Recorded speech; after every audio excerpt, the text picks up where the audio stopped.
Good evening, everyone, and welcome back to another episode of Max's Man Cave, episode 66. And we are a professional show here tonight, as you can tell. But before we get into Max's Man Cave, I have to do a shameless plug for my new Warhammer channel called Maximus Prime 40K. So I had to show off the new helmet that Josh McDonald himself from Pop by Culture got me for Christmas. And so thank you to Josh, and thank you to all of you guys who subbed to the new Warhammer channel.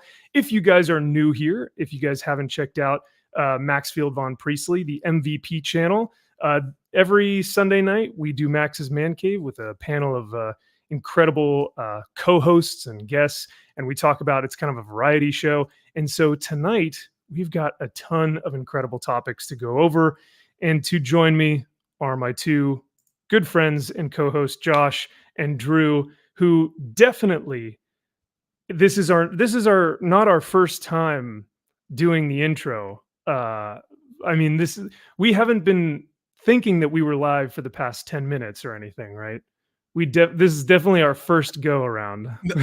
Definitely our first go around. So no, we didn't go through this already and check in and say how we're doing and then kind of touch on what we'd be discussing. Not at all. We totally didn't do that. Only for you to be like, oh wait, we're not live, which is great. Like I wish that were recorded because it was way too priceless. But there was I felt my heart drop and my face just went blank, and I was like, we're not live.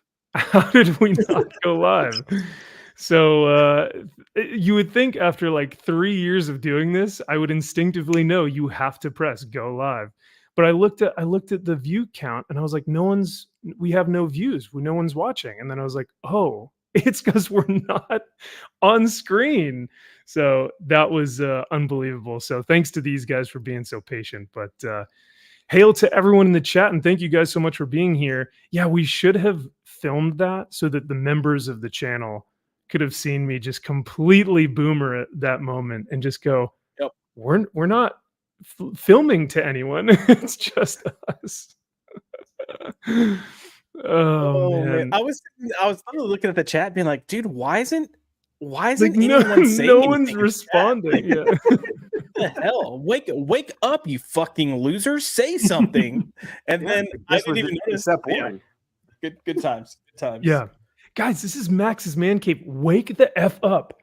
We're about to go over some cool shit. Okay.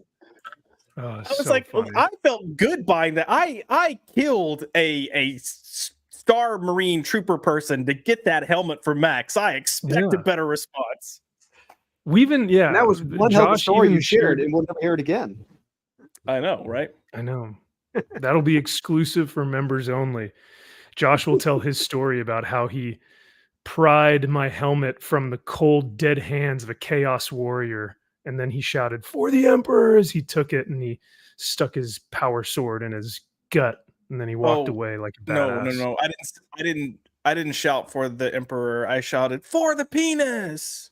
Oh, for the MV penis. Yeah, there we go. Now we're talking. Six Emperor penis. Yes. Six. No homo. Oh, like all homo. What are you talking about? So, and Drew, there we go. Now we can actually plug your book, and we can show off the campaign, because earlier we were showing it off to ourselves.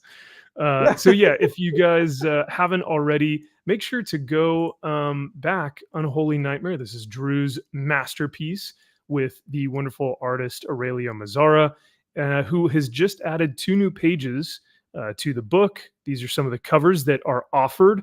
But yeah, the backer kit is up right now, and you guys can go check it out if you guys missed the first campaign for it. So. Thank you, everyone. Thank you for just checking it out, taking the time. I appreciate it. Oh yeah, no, thank you guys. And this is truly, it's a book with a lot of heart, a lot of passion, and it's got quality. And you know what? It's for a damn good price too. It's none of this $45 nonsense. So no. Hail to who would think of that? Hail to Lane Kramer, gifted 1 MVP membership. Who's going to hop on that? Thank you so much, Lane. I greatly appreciate that, brother. Let's get a huge round of applause for our main Lane Kramer. That's awesome. Thank you, sir. And welcome to Max's Man Cave. Whoever got that gifted membership. And yes, what an unholy nightmare it is. Good evening, Miss Sassy, and congrats on being monetized. Hell yeah. We had three lovely ladies in our fellowship. Kara, Amanda, and I want to say it was Lila Hart, all break 4K on their YouTube channels, 4K subscribers on their YouTube channels just this week. That was pretty dope. So congrats to those lovely ladies. Let's get into some of the news here. Let's get into some of the topics, because this is by far like the variety show comparatively to the Friday evening show, which is just pretty much straight, strictly comics. This is everything good about pop culture and all that good stuff. More variety, but I wanted to show you guys this because apparently y'all have not seen this yet. This is new to you, yes? You have not seen this image? I've not seen. Is this the one where I said, "What is this?" in the chat, in our group chat? Yeah, I believe so. Maybe. I have not seen this. This is news to me. Okay, well, it should be right up your alley. This is, I think their podcast or their show is called Twink and a Redhead. That's their sign. So already, I mean, we're in for a treat here. And this is kind of the culture and the individuals that Disney has cultivated. And I'm just going to play this for you guys. Let me know what you think. I do need to share this through a tab, though, so that you guys can actually hear it. We are winning tonight. Oh, man. Yeah, we are. Not as much as these people, though. I will say Max told me I'm way too level-headed when I come on these Sunday night streams, so I brought whiskey tonight. Ooh. Woo. Yeah, we can't wait to get McDizzy, if you will. McDizzy is going to be fun to listen to. Big Dizzy's coming out. That name's going to change here in a second. Oh, no. Those me and my long-term boyfriend know that we meet a lot of our friends online these days. We have made a ton of friends in the Disney community, a majority of which we have met on Swingers Upon Maine. This is an app for swingers by swingers. Swingers that love Disney. Ashley and I love. Yay! What? Isn't that great? Hold on. What was the name of their show? A Twink and a Redhead? Twink and a Redhead. Yeah, at least that's what their sign says. Boyfriend, girlfriend? Don't ask me, dude. This is Disney's. So is he the twink? They're in a relationship? How does that work? Sure. Are they roommates? And the reason they swing is because he's like, yo, I actually like smoking that dick. You know what? Let's watch. Maybe they'll explain it a little bit more to us, because I'm not really sure how this whole thing works either. So let's see. I love to swing all over Walt Disney World Resort. The Grand Floridian. Oh, so wait, they do it like all over the park? They can't. That's public indecency. Main Street, USA. Cinderella's Castle. No. And people love to drink around the world. Well, how about swinging around the world? It's our favorite. No way that's real. No way that's a real laugh. Absolutely not. I'm at a loss for words right now. I really am. Drew, I'm sorry I had to relegate you to this, Drew. Yep, that's pretty much how I feel. No words. Swing Upon Maine. No oh, we watch the head nuzzling. As Disney lovers from all over the world, and we all just come together in the most magical place on earth. And heck, why not call it the most fun place on earth too? We don't just trade pins at Magic Kingdom. We trade partners. Oh boy. You can down. The meteor can't come soon enough to Earth. No, it can't. Every day we stray further from God. Yes, meteor, another plague, something. Something, please. Oh man. So thoughts? Do you guys want to There's join the way- Disney swinging community? Fuck no. No. No. No, No. I always understood it that if you're swinging only applies when you're married. That's the only time swinging works. If you're just boyfriend girlfriend or in a quote unquote relationship, that doesn't count. You got to be married for the swinging to really mean something or whatever. Right. Because isn't that the fetishized, that you're committed to someone, but then you switch with the two partners. This just sounds like orgies. This doesn't sound like swinging. Yeah. Yeah. Well, orgies are just like, oh, I feel like hooking up with somebody else tonight, so let me go swing on that pole. Because that's what the boyfriend was saying. He wasn't saying like, "Ooh, I can't wait for that fresh new poontang pie I've never had." Thank you for that image. Yeah, no, and that's like, that they are a couple together because she pulls in the guys and then he just gets the sloppy seconds. It So probably they swing, which is just having an orgy. But you guys heard it. They do it in Cinderella's palace or Cinderella's castle, whatever you call it. They do it in the resort. They do it down Main Street. no. Negative. So Look, we already know I'm a prude, so I'm judging. Like, nope, nope, and out. Yeah, this is. Look, I can't even fully process the swinging part because I'm still stuck on the nobody fucking believes you're straight. Like, oh no, I'm hung up on the laugh. Like, there's a part of me that's like, this is clearly satire, but then there's another part of me that's like, this isn't crazy enough though in 2024 that like this seems normal. So even if they were doing a parody, like you wouldn't be able to tell, right? I mean, I wouldn't be surprised if this is a common occurrence like every week in Disney at this point. Yeah. Oh yeah. Yeah. Agreed. Like, I will put this out there. I have friends of mine that are a couple and they swing. My dog's barking. I don't know why. But they all identify each other because they wear M&Ms, something with M&Ms. So I'm sure people wear like a certain Mickey Mouse pin to identify, oh, they like to play around. Mm.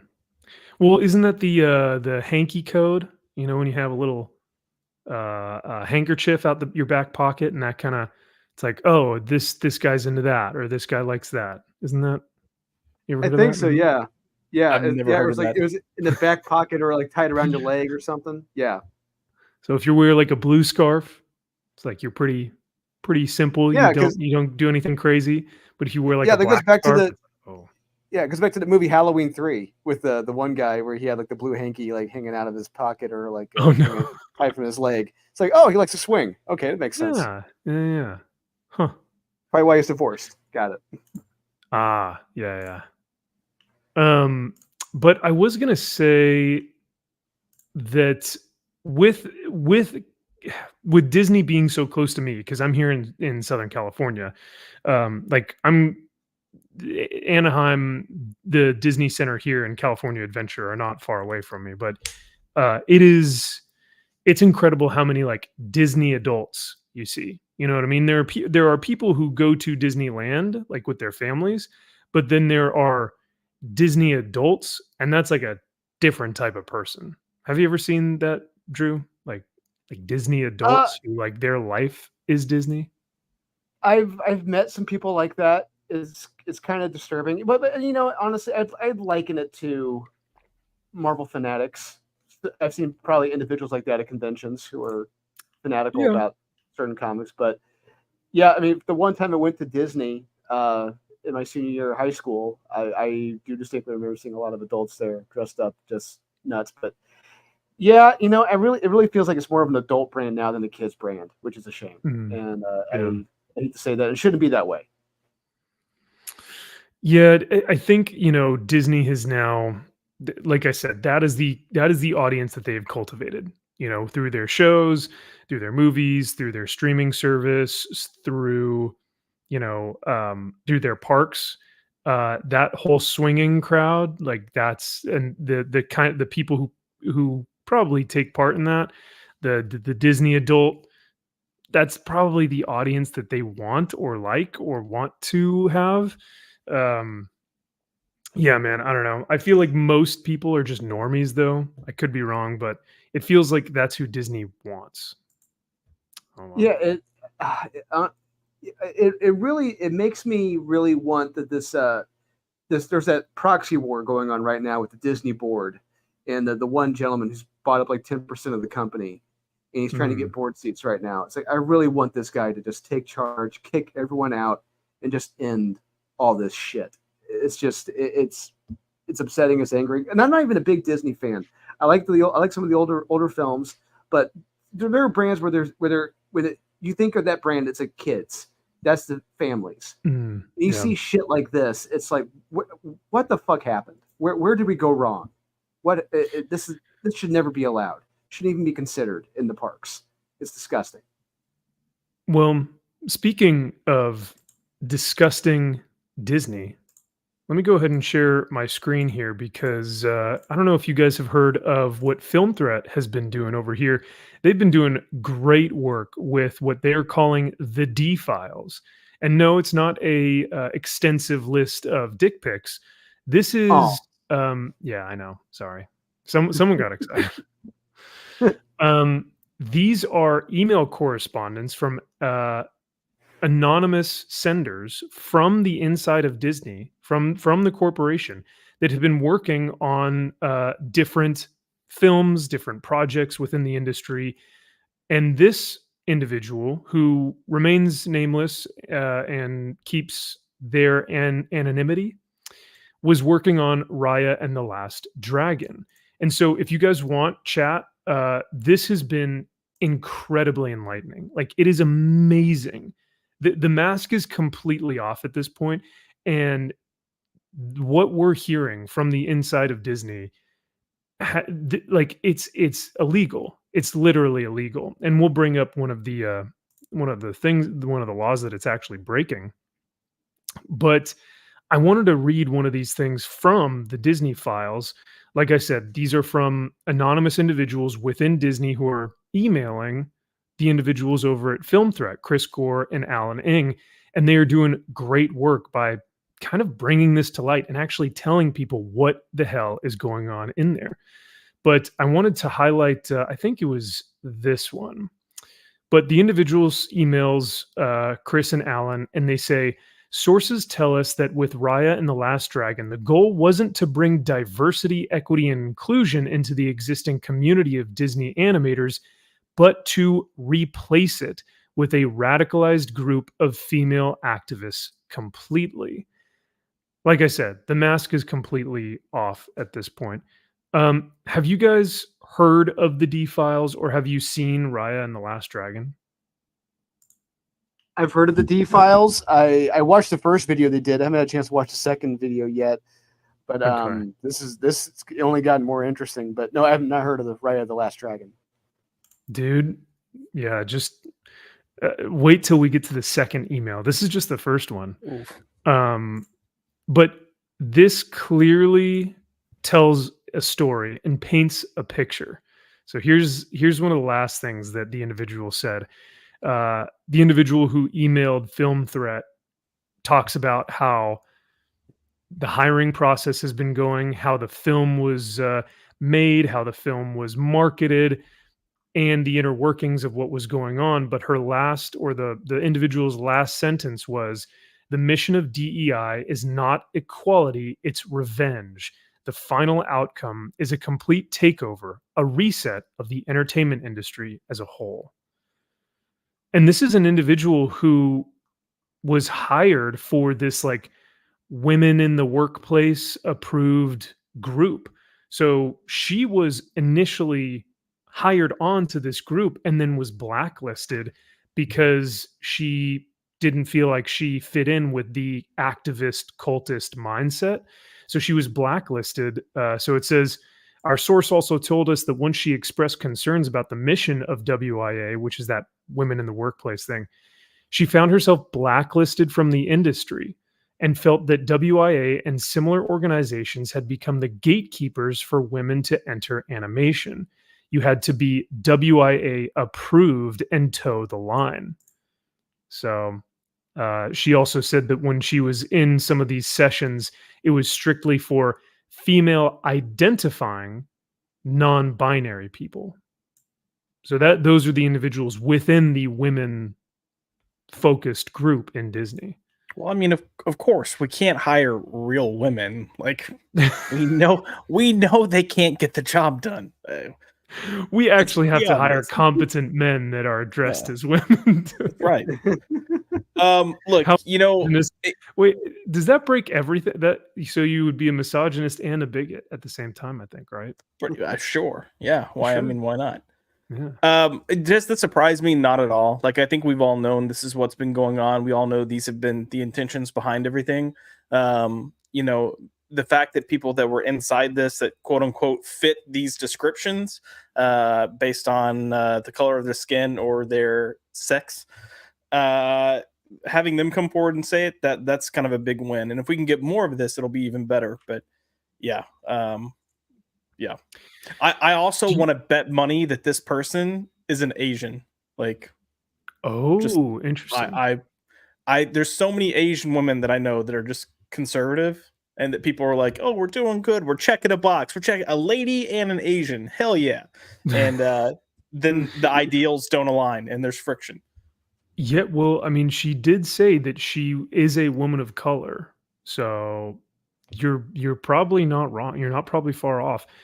But yeah, I wonder do you guys think that there will be any repercussions now that these women and men, because the next email I think is from a male, or a person who is male presenting, who knows? It's interesting that they're coming out with this stuff now. They still don't feel safe though. I mean, everything is anonymous. Even the emails are anonymous. It's like a completely different IP address. They're coming out with this stuff now. I don't think Disney's going to change their tune, though. I think Disney, if anything, is going to double down. From what we've been seeing, it doesn't look like they're making any changes. We did hear about I think, Josh, you had sent us something about, Daredevil, but that's the only really thing I've seen so far. Yeah. So look, I mean, they're not going to go announcing anything. I don't think they're doubling down. I think we've already seen the doubling down phase. They're at a point where they're losing so much money. And at the end of the day, these executives, these people that are on the board that serve the board for the board of the company, all they fucking care about is money. That's all they care about. So they'll pat themselves on the back and they'll wave their little flags as long as the money's coming in. But the money, the moment that starts drying up, they're going to go back to like, fuck it. I don't care. How do we make money? Get this out. I don't fucking care who's on screen right now. I don't care what color they are. Make it a dude, make it white. I mean, that sounds way more racist than I intended, but that's what they're going to do. They're going to stop caring about, all these check boxes and just get something out that's going to bring in a box office or bring in viewers. Yeah. We're seeing that to a degree already kind of shift. Yeah. And like I said, brought up earlier, the gentleman's name is Peltz. He's the gentleman who's bought up all this stock right now. He owns effectively 10% of the company right now with the stock he's bought up, but does not have a chair on the board yet, which is ridiculous. But I would say until somehow Peltz is able to take control away from Iger, we're not going to see any real massive changes. Things are going to stay the way they are as long as Iger is in control. And they are kind of infighting right now because Iger wants control a certain way and Peltz wants money back. He wants to be profitable again. He wants his stock to go up again because I think their stock has been down for a while. Huge shout out to everything that Film Threat has been doing. Here's the link if you guys want to go check out the D files. This is part 2. The first part was all about, what was his name? Perlmutter. So Perlmutter, I think, is the first D file, if you will. And then this was the second. But Alan Ng and Chris Gore are doing incredible work over at Film Threat. So make sure to subscribe to their YouTube channel and check out this article because it's incredible. And DJ Smith coming in hot with a $2. Doesn't even say anything. Just gives one of these. Well, sir, thank you so much. I appreciate it. And to you, I say, hail and welcome, and thank you for the $2. Cheers, brother. Go ahead. Sorry. I fell asleep. Sorry. You're good, dude. So that was just I think this week's D file drop from Alan Ng. I'm going to read you guys an email that was sent anonymously to Chris that has not hit Film Threat yet. So this hasn't been released through the D files like articles, but this was one of the emails that was sent to Chris and Alan. And this is just a small snippet, but they'll be discussing this next week. I just wanted to kind of this is an exclusive. Exclusive first hot take on Max's Man Cave. So this was one of the emails, and it says, quote, writers are asked, A, why is the story today, or why is this story being told today? And how is it relevant politically today to the existing narrative that is being pushed on our culture? So that's A. So this is in the writer's room. B, why are you the person to tell it? Quote, because I have talent and I wrote it, unquote, is not a valid answer. What is a valid answer is, quote, because I'm a member of this aggravated group or class, and only I can tell our own story, end quote. Number 3, or C, this leads to a heads we win, tails you lose game, where if you don't include diverse characters, you're dinged for having an all-white, non-diverse cast, regardless of time and place or historical accuracy. And if you do have a diverse cast, Hey, Max. race and gender. Hold on. Drew, we got a lot of background noise coming from you. You really do? Oh, hold on. Yeah. Okay. Once. Thanks, dude. Sorry.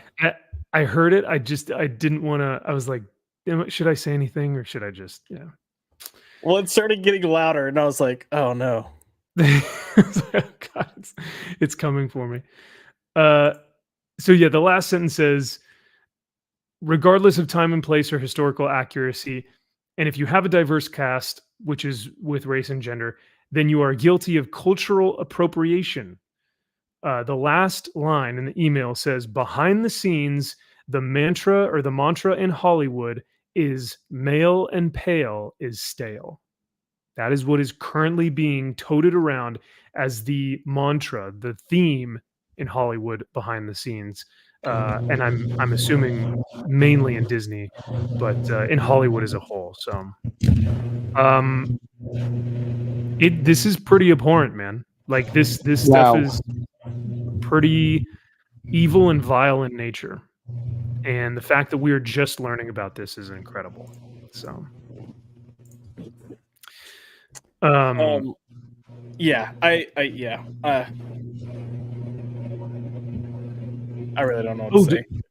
Yeah, it's shocking, and it's the fact that there's they have their own saying about it. It's even more ridiculous, but it's more or less it's validation now to everyone that we all knew there was an agenda, and there it is right there. Yep. You wish, because we've been talking about this stuff for, Gary, I think, has been on YouTube for 10 years now, right? Talking about some of this stuff. I've only been doing it for 2 or 3, but the writing has been on the wall. But to actually have someone like say it, like vocalize it, like actually put the words onto paper and have it actualized, have it realized, it's pretty incredible. So, but yeah, Drew, you may need to switch mics because I think we're still getting some feedback. Really? Still? Oh, yeah. Sorry, man. Let me try unplugging it and plugging it back in. Sounds like you're making some marks, man. I want some. I I'm only just have a sitting on few my sips of couch. whiskey. I don't know what's Yeah. going on. I'm just sitting on my couch. Maybe after hearing Disney's admitting failure or admitting the agenda, he feels like, you know what, I need a drink. I need to make myself a marg. Right. But yeah, I was gonna say, ahead. I'm just gonna read through this just one more time, or just like a few snippets again that really like hit the nail on the head. It's incredible that the individuals within the writers room are telling writers, because I have talent and I wrote it, that's why you should, purchase this script from me, or that's why it's good. Because that's not a valid reason is unbelievable to me. The fact that people are saying within the writers room, the valid response is because I am a member of this cultural group, and so I need to tell my story. That's how you're supposed to respond. It's like we've lost the art of storytelling at this point. It's secondary in Hollywood. So that's all secondary. It's all the optics of who is working on the film that takes precedent over everything else. I guess so, man. Which is Yeah, a shame. I- It shouldn't be that way. No. Yeah. I almost feel like I should, write a script and send it to Disney and be like, look, I know I'm white, but I'm gay. And I know that doesn't really carry any weight anymore either. So let me just say I'm slightly retarded. Hey, you have a disability too? Oh my god. Hell Yes. yeah. I'd hire you. I like to write scripts for the Mickey Mouses. Thanks, I like the mices. I like Mickey Mouse, and he's so cool. I have you come into the writers' room with the Mickey Mouse ears, like wearing the ears on your head. Oh man, well, here's the thing, Josh. If we ever make an indie comic, we'll put on the front cover, written by gay retard Josh McDonald. Joshua McDonald. Just put written by a gay retard. We're good, Yeah. Oh, there you go. Yeah, this book was written by. I'll print my name with my left hand since I'm right-handed, and I'll throw like the S backwards or something, and then that will be what we put on the front for my name. Instead of just having the nice printed, mine will be written like that. Then everyone else's will be, printed out, typed out. Do it all in crayon. That's right. You would like that. Well, I would eat them, to be fair, so you would have to keep them away from me. But yeah, On it the is same level as T. Franklin. Love it. Yeah, right.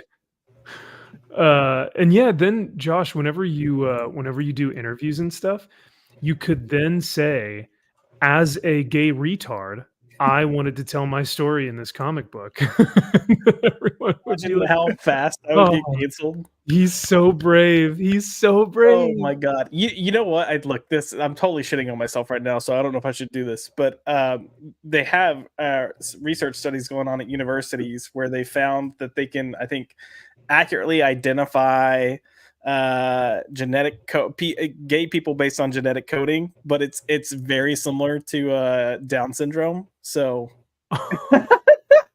it probably isn't a lie. Just throwing that out there. No. That is wild, dude. So that's so funny. Look, this is what happens when I have whiskey and come on this freaking show, man. Okay, I love it, man. The truth comes out. The truth I'm red comes right now. out at last. The last thing I will say about this whole Disney fiasco stuff, like I said, these guys are doing such great work over at Film Threat. So hail to those guys, and thank you for what you guys have been doing. But I wanted to mention the Title 10 of the Civil Rights Act of 1964, which states the Civil Rights Act of 1964 prohibits discrimination on the basis of race, color, religion, sex, or national origin. Provisions of this Civil Rights Act forbade discrimination on the basis of sex as well as race in hiring, promoting, and firing. So, do you guys think that Disney could potentially be in grounds of violating Title 10 of the Civil Rights Act of 1964? And will anyone even have the balls to take them to court and say, you guys have broken this multiple times, and it's not even like myth now. It's fully actualized and realized within your company. How are you going to respond? Do you guys think that they will, be sued for something like this, or is that out of the realm of possibility? Are they too big to fail? Be sued? They'll Yes. have- Will it ever see the light of day? Not at all. They're gonna settle Mm. before it gets anywhere. They look. They already have a history of doing this. Also, they're going to pull out any argument saying like, look, we were trying to just expand the workforce that we have here. We clearly have plenty of white males that work in the office. We were just trying to make sure we gave other people opportunities, whether or not they succeeded at their job or not, depending on their performance. They'd pull some political bullshit like that. How do I know it? I lived it for 10 years. I saw it daily. It is what it is. But no, it's never going to go. It's never going to go to a court where a decision comes down because they're just going to pay people off. Yeah.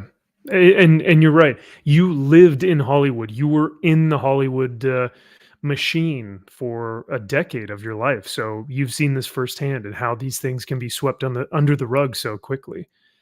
Drew, did you? I thought I heard you say something. Were you about to say something as well, or no? Yeah. One end. Yeah, I was going to say echo what Josh said. Yeah, there's going to be there would be a massive settlement behind the scenes with this. That's what they like to do. They keep it out of the papers, keep it hush hush, settle it. None of the details get out. But they would have to get whoever these whistleblowers are for the deep files. They're going to have to get them on the record. Identities are going to have to come out, and they're going to go testify for this stuff to really matter in open court. Which that's not going to happen. That will not happen at all, period. That's going to, because those individuals will be blacklisted from Hollywood or from the entertainment industry forever. Yes. Unless someone like Blaze might pick them up, or Daily Wire might pick them up. Angel Studios. Yeah. The guys who did the current Bible series, and I'm blanking on what it's called. Yeah. And Run, Hide, Fight, which Chosen. is a good film too. Isn't it Chosen? Chosen. Thank you. Yep. My Hey, parents love that show. My friend plays Jesus on The Chosen.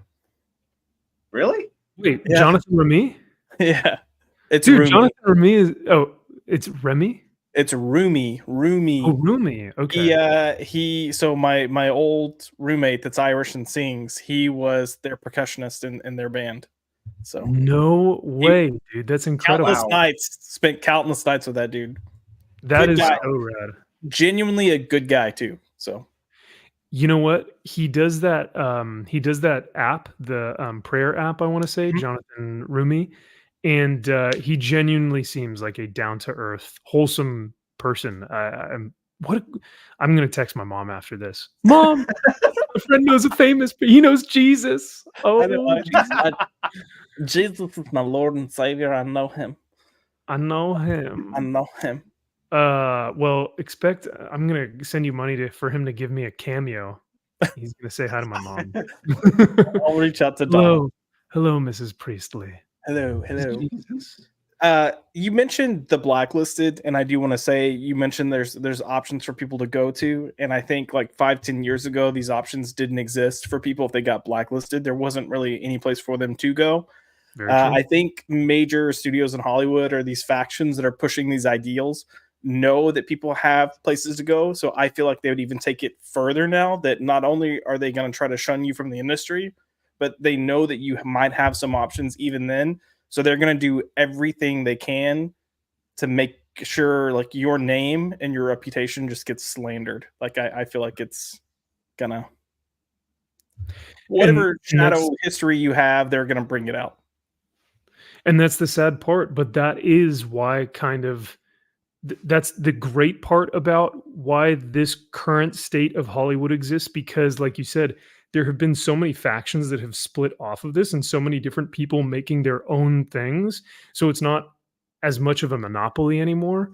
So I think within the next 10, 20 years, we're going to be seeing some new production companies that are up and coming that may be making some really incredible stuff. Because they're still in their infancy and it feels like kind of indie or student films. But yeah, man, if they can get some of the backing and the money, and these people who've been blacklisted or shunned or ostracized go to, because these are POTs, people of talent, right? That have been ostracized from the entertainment industry. and will now get, a chance in some of these more indie production companies that, like you said, didn't exist 5-10 years ago.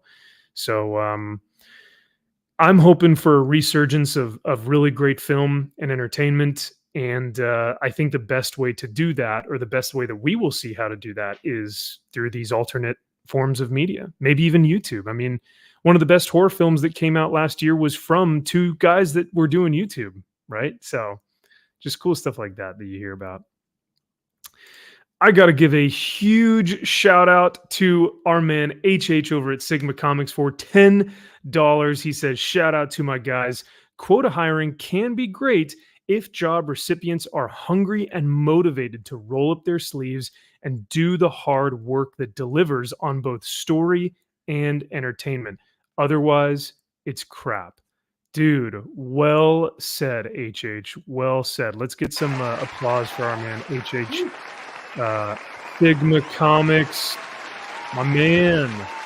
Thank you so much. Boxer and storyteller. Amazing. Yeah, boxer and storyteller. That dude has stories that will go on forever. So thank you so much to Sigma. And yeah, guys, go check out Here Comes Calico, which is his project, his comic book that's currently out. And if you guys want the Punisher mixed with like Kraven the Hunter, he's your guy. Calico's your guy.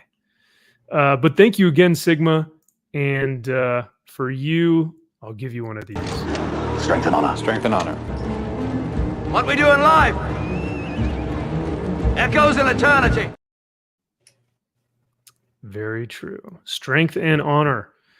And to exemplify some of the strength and honor that we have on this show, I welcome Aaron Sparrow, ladies and gentlemen. Hey, how's it going? I don't get the little applause button when I come in. Like, well, you didn't donate $10 like HH did. Well, I mean, I'm donating my time. Is that not worth more? Oh, get out of here! We'll give you that. We'll give you a little. I feel better now. Oh. We'll give you.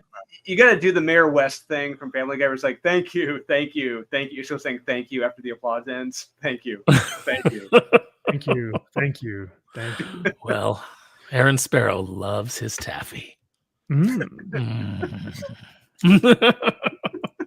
Well, let us. So we just covered the Disney files. Good stuff coming out. Good stuff coming out of there. I was listening in the backstage area, and one thing that you said, Max, was you said that until, or maybe it was Drew that was saying that until people come out on the record, nothing's going to change.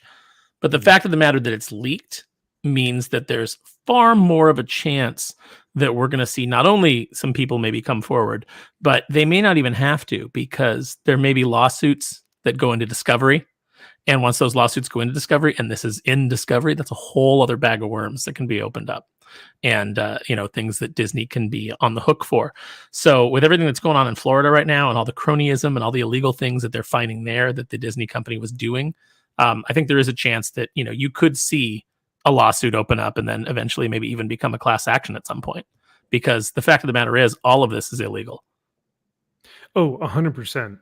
And guys like Legal Mindset, who have, YouTube channels, talk about this on all the time on their platforms. And they are very explicit and they know law. Like I've listened to some of these guys talk, and they're extremely intelligent. They know this stuff inside and out, and they're going through all the things that all the laws that Disney is breaking. It's pretty incredible, man, how they've been able to get away with this kind of stuff under the guise of, weaponized kindness, diversity and inclusion. And when all of this is malicious, right? All of this is revenge. All of this is about power. And it's been that way since the start. And yet now people are, like you said, starting to speak out about it. So, and what's really going to hang them up is the fact that they were using it apparently in Florida, according to guys like Legal Mindset, that there's actual proof that they have that they were using it in Florida to eliminate contractors so that they could grant contracts to themselves using taxpayer money. You know what? As much as that, it's sad that doesn't surprise me, unfortunately. Not at all. Yeah, it's like the mob all over again. Mm-hmm. I mean, dude, Disney is a mob. Like the House of Mouse is really like the icon of that has become something of perversion. Like it doesn't represent the same thing it means when I was a kid watching Hercules, or whatnot. It really has a sinister nature to it now. It's pretty incredible. Mickey Mouse is now Scarface. They need like a Scarface poster now with Mickey behind the desk. Yeah, it's a shame that they don't own the Sopranos, because they could just put James Gandolfini as their just do a cartoon version of him and make him their new mascot. Wild. But who was the originator of standing up, the woman who stood up against it all, the woman who just the badass nature that she had to just say no to these people, to stand up and actually, stand for what she believed in against this quote unquote mob, like we were just talking about, is the beautiful, wonderful Gina Carano. Now, everyone knows who Gina Carano is at this point. I think for the most part, people know her from The Mandalorian. People know her from the Deadpool film. She was recently in the Daily Wire movie, I think it was, Terror on the Prairie. Yes. And yeah, she is just announced that she will be appearing on Sunday for Vancouver Fan Expo. And the weirdos had a field day with this information because as we kind of talked about on Wes's live stream on Comics Aficionados, guess who are the ones that were upset that she got a day to, be one of the celebrities at Vancouver Fan Expo? It was cosplayers. So, well, that too. Canadian cosplayers, which is worse. I'm kidding. I mean, Canadians are pretty bad anyway, but Canadian cosplayers.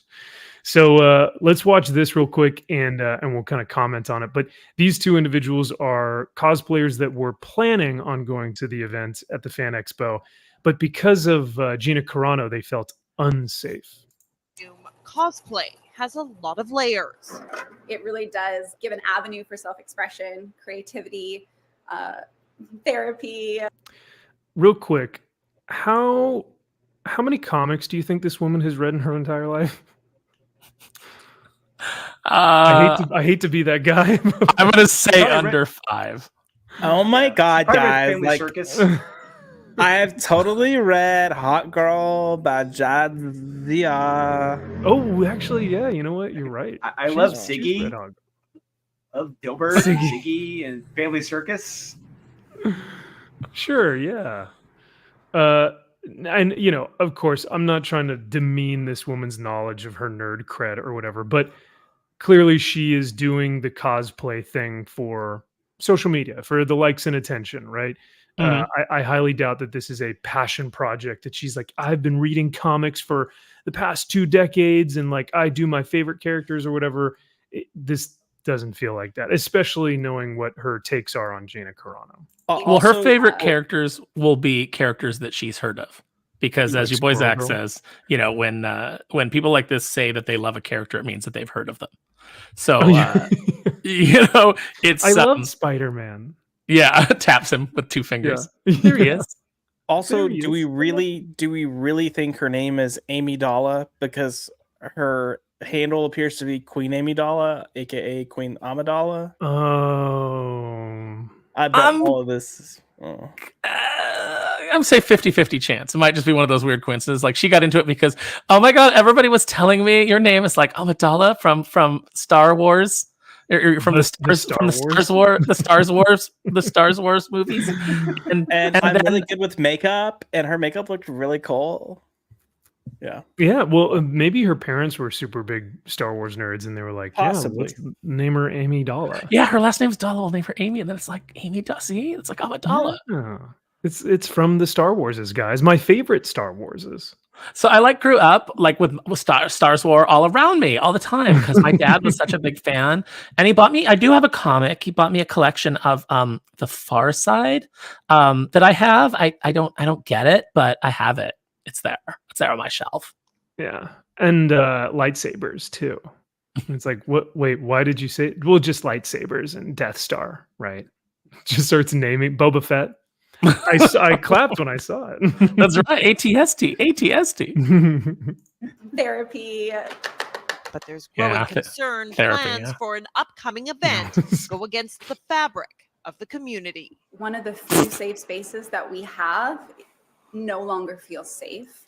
One of the Shut- few safe spaces that we have. Sorry, go ahead.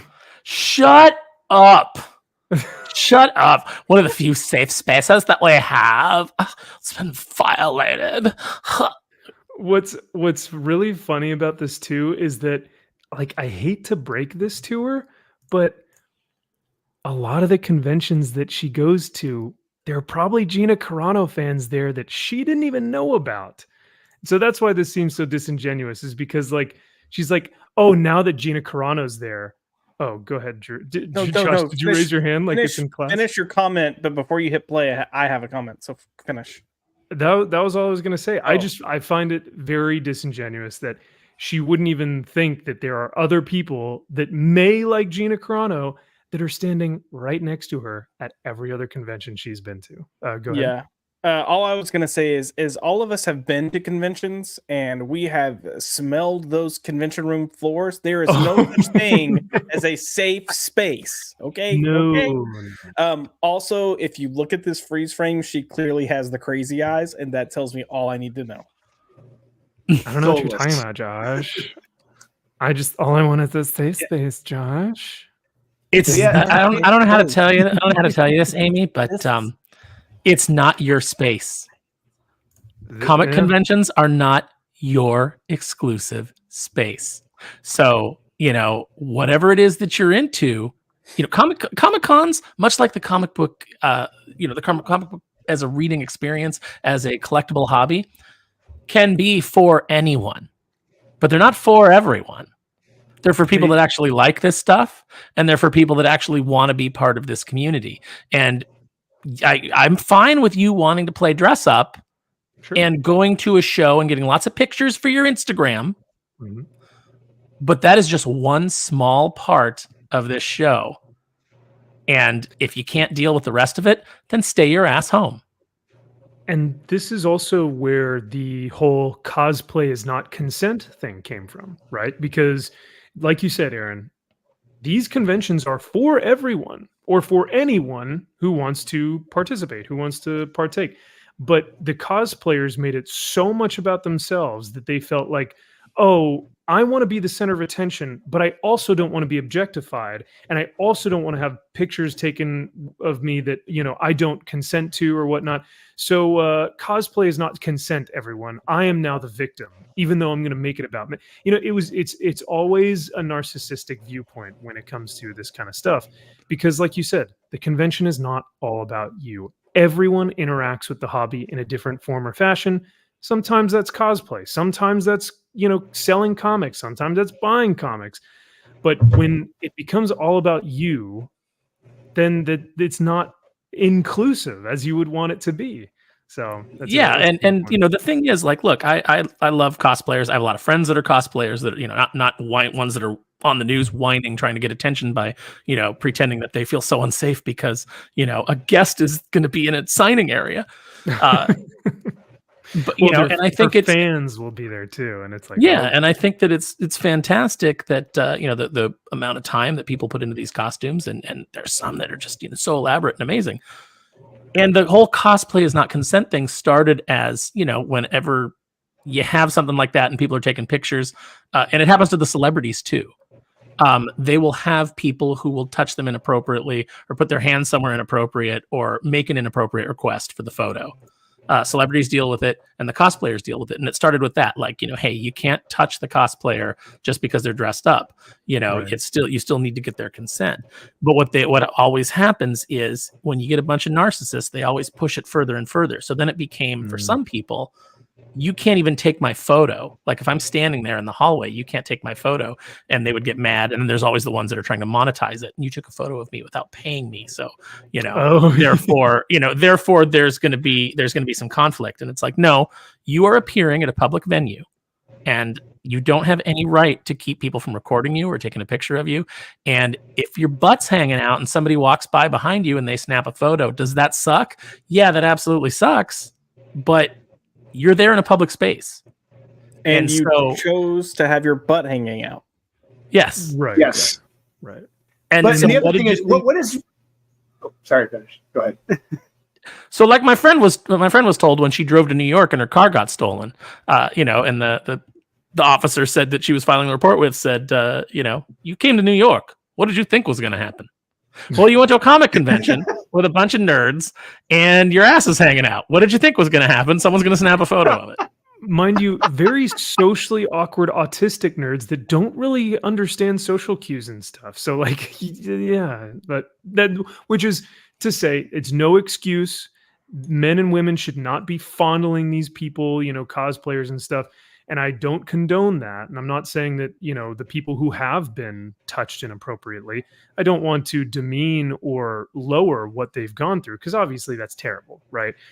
But like you said, Aaron, when those things happen, those are legitimate, serious issues, not someone who looks at her funny or someone who takes a picture of her and then all of a sudden it's a hate crime or she's a victim of a sexual offense or something. So I think there's a distinction there and a delineation between the two. But Drew, I think you were going to say something. I'm sorry. Oh, I just want to say real quick about this. This all goes back to Gina. What has she done at conventions that would make this not a safe space? What has she done? I've been to shows where she's been at signing. If there's ever a problem she's causing, it's the fact that she has a long damn line. That's the problem. She's drawn too many people from the vendor floor because they're all waiting in line to get her autograph. They're drawing attention away from this cosplayer here because they want to stay in line to see her. The only problem that she causes is a fire hazard because of how many people come up to show up for her signing. It's unbelievable, dude. Yeah, it is ridiculous. People don't. If you're watching this and you haven't been to conventions where she's at, she draws a crowd. Like, there are so many people who draw crowds. She does. Charlie Cox. The list goes on and on. But Gina Carano draws a massive fan base, a massive line, and she does nothing. She's nothing but kind and nice to all of her flipping fans. This person, I don't know what the hell they're getting this from at all. Also, she's done nothing wrong. Right. The things that she had to say on Twitter that got these people all upset were very, very middle of the road kind of takes. There's very logical takes that are hard to argue with, and it's funny because the thing that she said that got her fired from Star Wars, and let's be honest, they were just looking for an excuse because she was outspoken and because she wasn't far left. The thing that got her fired was saying that, was her comparison of, othering people is she basically said othering people is what led to the Holocaust. And that's what's going on right now in social media. And she got fired for that because how dare you make a comparison to the Holocaust, except that the Museum of Tolerance made the exact same point. Yep. In one of their tweets. So it was just simply, Kathleen Kennedy was looking for a reason to fire her, and they used that as the smokescreen. Absolutely. Josh, you wanted to say something? I think you... Oh, I was just going to say, Drew was talking about how big her lines are, and I will even be the first to admit that I thought that the first year following her getting fired, I thought that was what the craze was all about, as people were there to support her because of that. It has not slowed down. Like it's 3 years, 4 years later, has not slowed down. Nope. So, and the other thing I was going to say, saying that you feel unsafe because a certain celebrity, it reminds me of when those people were saying they felt unsafe because Frank Miller was going to be at a Comic-Con. Like, like you sneeze on that fucking guy and he's going to blow through the wall. Okay. Like come on. But he's going to bring out the crazies, Josh. He's going to bring out the crazies that agree with him. It's the fans that come out and they're going to cause havoc. And that's what's so disingenuous about this hit piece as well. It's like, okay, show me every instance that Gina has been to a convention, because she's been to multiple in the past 5 years or so. She's been to quite a few. So show me all the examples. Like, I want hard evidence of where she has caused harm. And you cannot do it. You physically cannot do it. You cannot show me anything that has this person who is a Gina Carano fan, or this person who is one of Gina Carano's whatever, or herself, that have made a big scene at one of these conventions. If anything, it's just been positive outpour. But we'll see here in just I got it. I figured it out, Max. I think I figured it out. Yeah. This cosplayer is Canadian, and Gina has not said sorry enough. Sorry. That's a story enough. Yes. We'll have to ask Zax about that, what he thinks about the Canadian cosplayers here. But okay, sorry, I got the perfect freeze frame. Oh God. just mouth open, just not a thought in that head. Nothing's going on except for my safe space. So, but let's continue on, because some of the things that they say about her in this are pretty abhorrent. So no longer feel safe. 3 days ago, Fan Expo Vancouver took to its Instagram page announcing Gina Carano as one of this year's guests. Yeah. I was excited, and then this happened. Lana Red. Then this happened. I was excited. Okay. What? Well, please tell me why you're not excited anymore. Lick is not alone. In the nearly 500 comments on the post, those planning to attend are expressing their disappointment, writing, "Gross move. As a non-binary cosplayer, no thank That's not a real you. thing. And hell no. Is this the year to boycott? I think it might be." They should know who is their target audience, being young people, queer people, LGBT people. Is that their target audience? Like, I thought their target audience was people who enjoyed nerd pop culture. Yeah. And who had money. Yeah, I mean, maybe I can neither confirm nor deny, but yeah, no, it does seem. Now, of course, Disney has, like we said earlier in that Disney Swingers video, Disney has cultivated this audience. So there's a part of me that's like, she's not wrong.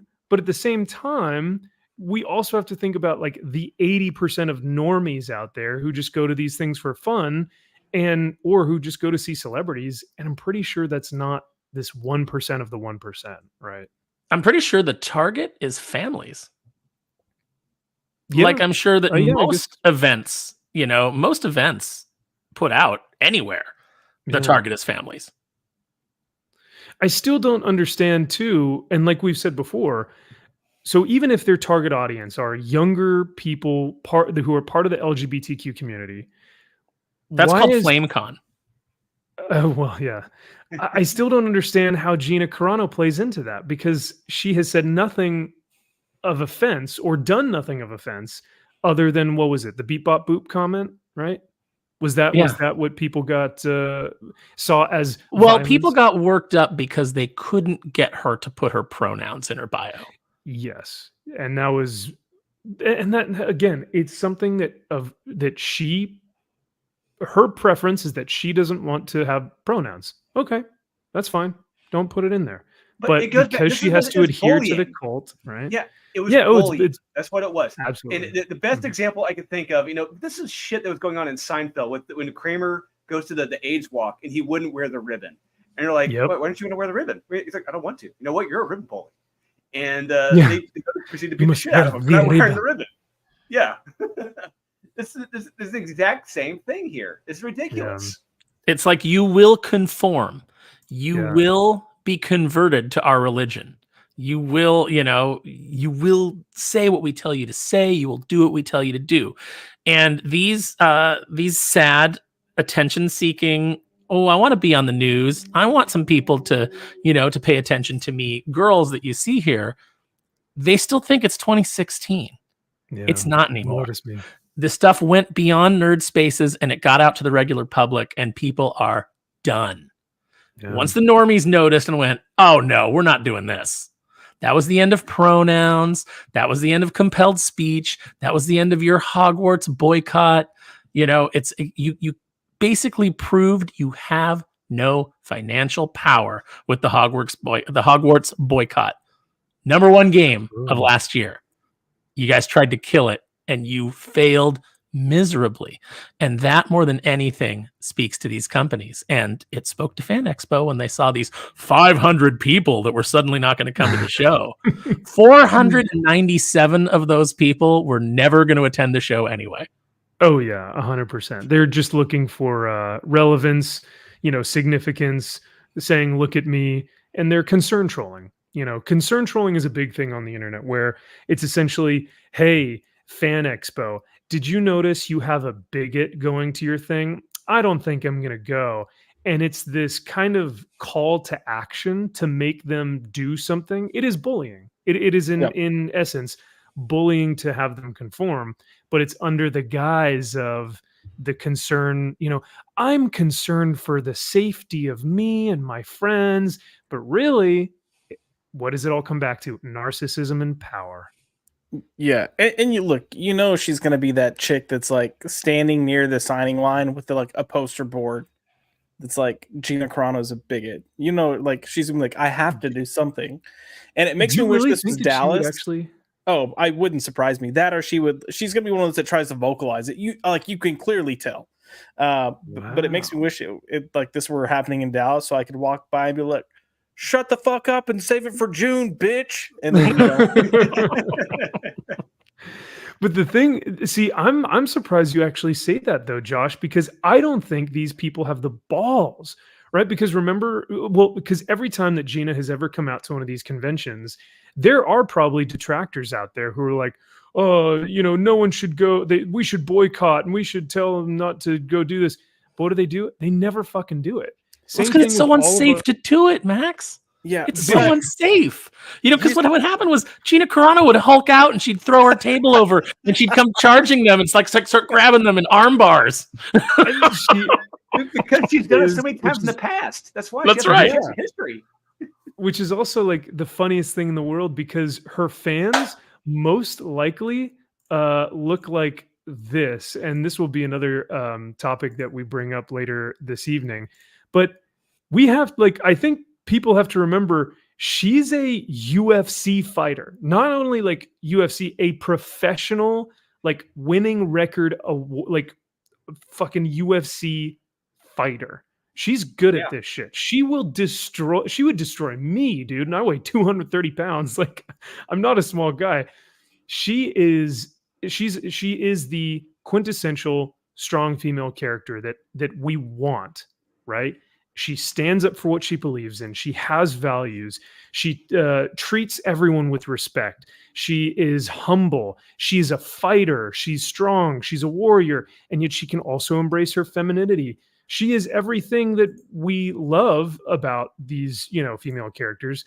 But no, it doesn't conform to the mold, to the mob. So it is pretty funny because if anyone did ever try and go against a Gina Carano fan, it wouldn't end well. That's not a threat. I'm just saying it would just be funny because most of them are UFC fans of her work in the UFC. But what I will say is here's the difference between this particular instance and all the cons before. These two chicks have gotten Canada's national news network to publish and push and promote their ideal. That's true. They're gonna feel empowered. They're gonna do something. It might be a group of people with little signs, whether they're printouts or posters, whatever, or people vocalizing that she shouldn't be there. They're gonna do something, and I hope to God it just makes more people get in line. Oh, you because people will come up and they'll go, what's going on over here? And once they realize, oh, this is the line for Gina Carano, they'll be like, oh, I didn't know she was here. Cool. I'm going to buy a ticket. Did you know that Gina Carano is a bigot? I already said I'm buying a ticket. You don't have to keep pushing me. Yeah, right.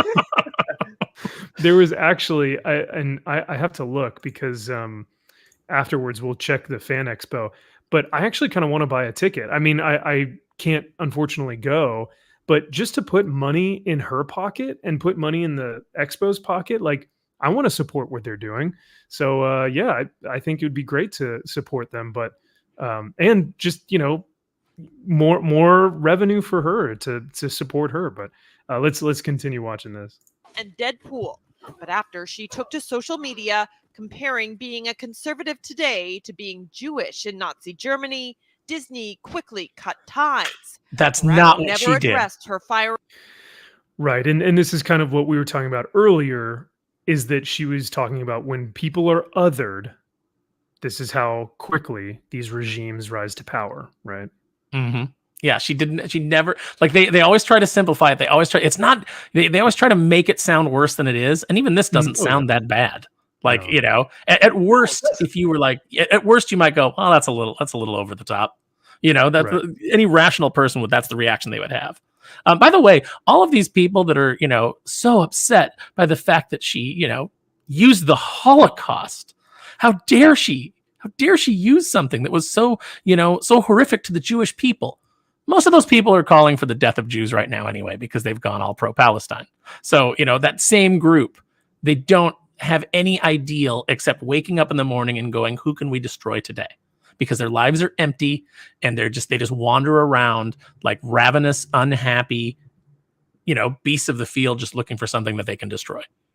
Yeah, no, it's a great point. It's a great point. And not only that, but her co-star also posted something like later that week or later that, month or something, calling all conservatives Nazis. So it's like, this was clearly a public execution, right? That's all it was. It was just, who can we get rid of to say, if you don't fall in line, this is what we'll do. And they chose Gina. She was next up on the chopping block, and they chose her as the sacrificial lamb. And yet she came out more powerful than you can ever imagine, which is great, because now she is awesome and everyone loves her. And we'll see what the backlash was against this. Further fueling the controversy, posting transphobic, anti-mask, and conspiracy theory. Conspiracy theory, go fuck yourself. Go literally. Conspiracy has proven true by now at this point. Yeah, right. She also never said anything transphobic. It's like they just outright lie and give no citations. They don't put the tweets up there so people can judge for themselves. They just say it. And it's a shame that it's in Canada, because I don't know what the legal repercussion is. But if they were here in the States, I'd be like, Gina, sue them into oblivion. Ooh, oh, could you imagine? Elon Musk would probably fund her. He probably be like, how would. much you need? Be like, all right, I'm on board. Let's do this thing. Related content. Now there is fear those views will infiltrate what's supposed Oh to be. my god! Listen to this language. Infiltrate. It will infiltrate into the. It's like, my god. This is insanity. This is bear in mind, Canadian news is state-run news. So this is approved by the state. This is what approved. This goes right along with Justin Trudeau. I'm more worried that Justin Trudeau is going to show up in blackface. Do you guys like my cosplay? Yeah, I'm Lando Calrissian. I love the Star Wars. Guys, I'm Jon Stewart Green Lantern. Aren't I cool now? It's like, I'm a Pooh from The Simpsons. Oh, no. Gathering. People will just turn up in support of Gina Carano. Yeah, hell yeah. I hope so. People will show up in support of Gina Carano. I hope everybody does. I hope that I hope that convention, because of what they tried to do here, I hope that convention is just packed with Gina Carano fans. I hope everybody's wearing "We Love Gina Carano" T-shirts. I hope that everywhere you look, there's just something referencing Gina Carano, so that these idiots really do feel like it's not their space. It's not a safe space anymore. Don't go. We don't need you. Josh, are you thinking of going now? Well, sure. I'm more so caught up on one of the previous screens, and I just want to say, if any official is right there, if any official is watching this, please, for the love of God, check that man's laptop. Okay, do it for the children. All right, carry on. Yeah, why are we getting upset at Gina when this man exists and he's terrified. out on the floor? Now, if they panned down and he had a kid dressed as Pikachu, you'd kind of be like, oh, okay, like he's going and taking his kid and they're having a good time. Although you might also go, can we just make sure that kid's his? Can we make sure it's not just a kid we found on the floor of the show? And kid, do you know this man? No, he had happy Pikachu costumes, and I said, "Yay!"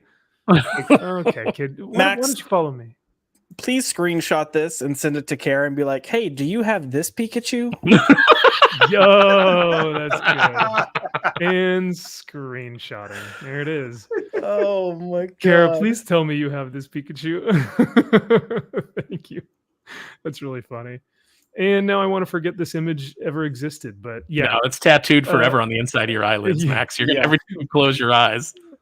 Well, you know what? I should, do you guys remember the edit that I did with the woman from the Marvel, Captain Marvel thing where I zoomed in on her face? Yes. I'm going to do that with this guy now. But yeah, we should do a wellness check. What's going on with this guy? Can we please check the hard will drive? just turn up in support of Gina Carano. I'm just genuinely worried it's just going to turn into yet another safety concern and issue for everybody who could be at risk here. I thought they were safe spaces. How is it yet another safety concern? Another safety concern when it hasn't been a safety concern before, but yet it's another one. I'm going to say that no place where you allow that many furries to gather could ever be a safe space. Yeah. Well, we saw the Pikachu guy. I mean, come on, that's just one example. But hey, well, look, they're almost to 1,000. Halfway to its goal of 1,000 signatures is now circulating, calling on organizers to remove Carano from the lineup. In a statement, Fan Expo Vancouver made no indication they would be doing so, writing every participant, including special guests, will be expected to uphold the same code of conduct to create a safe environment for everyone. That won't include Dalla. I don't want to go. Good. Don't go. Yeah, great. Thanks. Refunded my ticket. This cost you. Oh, perfect. Okay, well then, story over. No problem. Story's over. It didn't even need to run this news story because it all took care of itself. Because you just didn't go and you refunded your ticket, you got your money, and that's that. So I'm glad that she didn't go. Oh wait, but the story isn't over. Fan Expo Vancouver responded and they added another day. So they said, you know what? To all the detractors, to everyone saying they're worried that she's a threat and that her fans will infiltrate the convention, they said, you know what? People are they're such big fans of Gina. We literally sold out on Sunday and we have to add another day.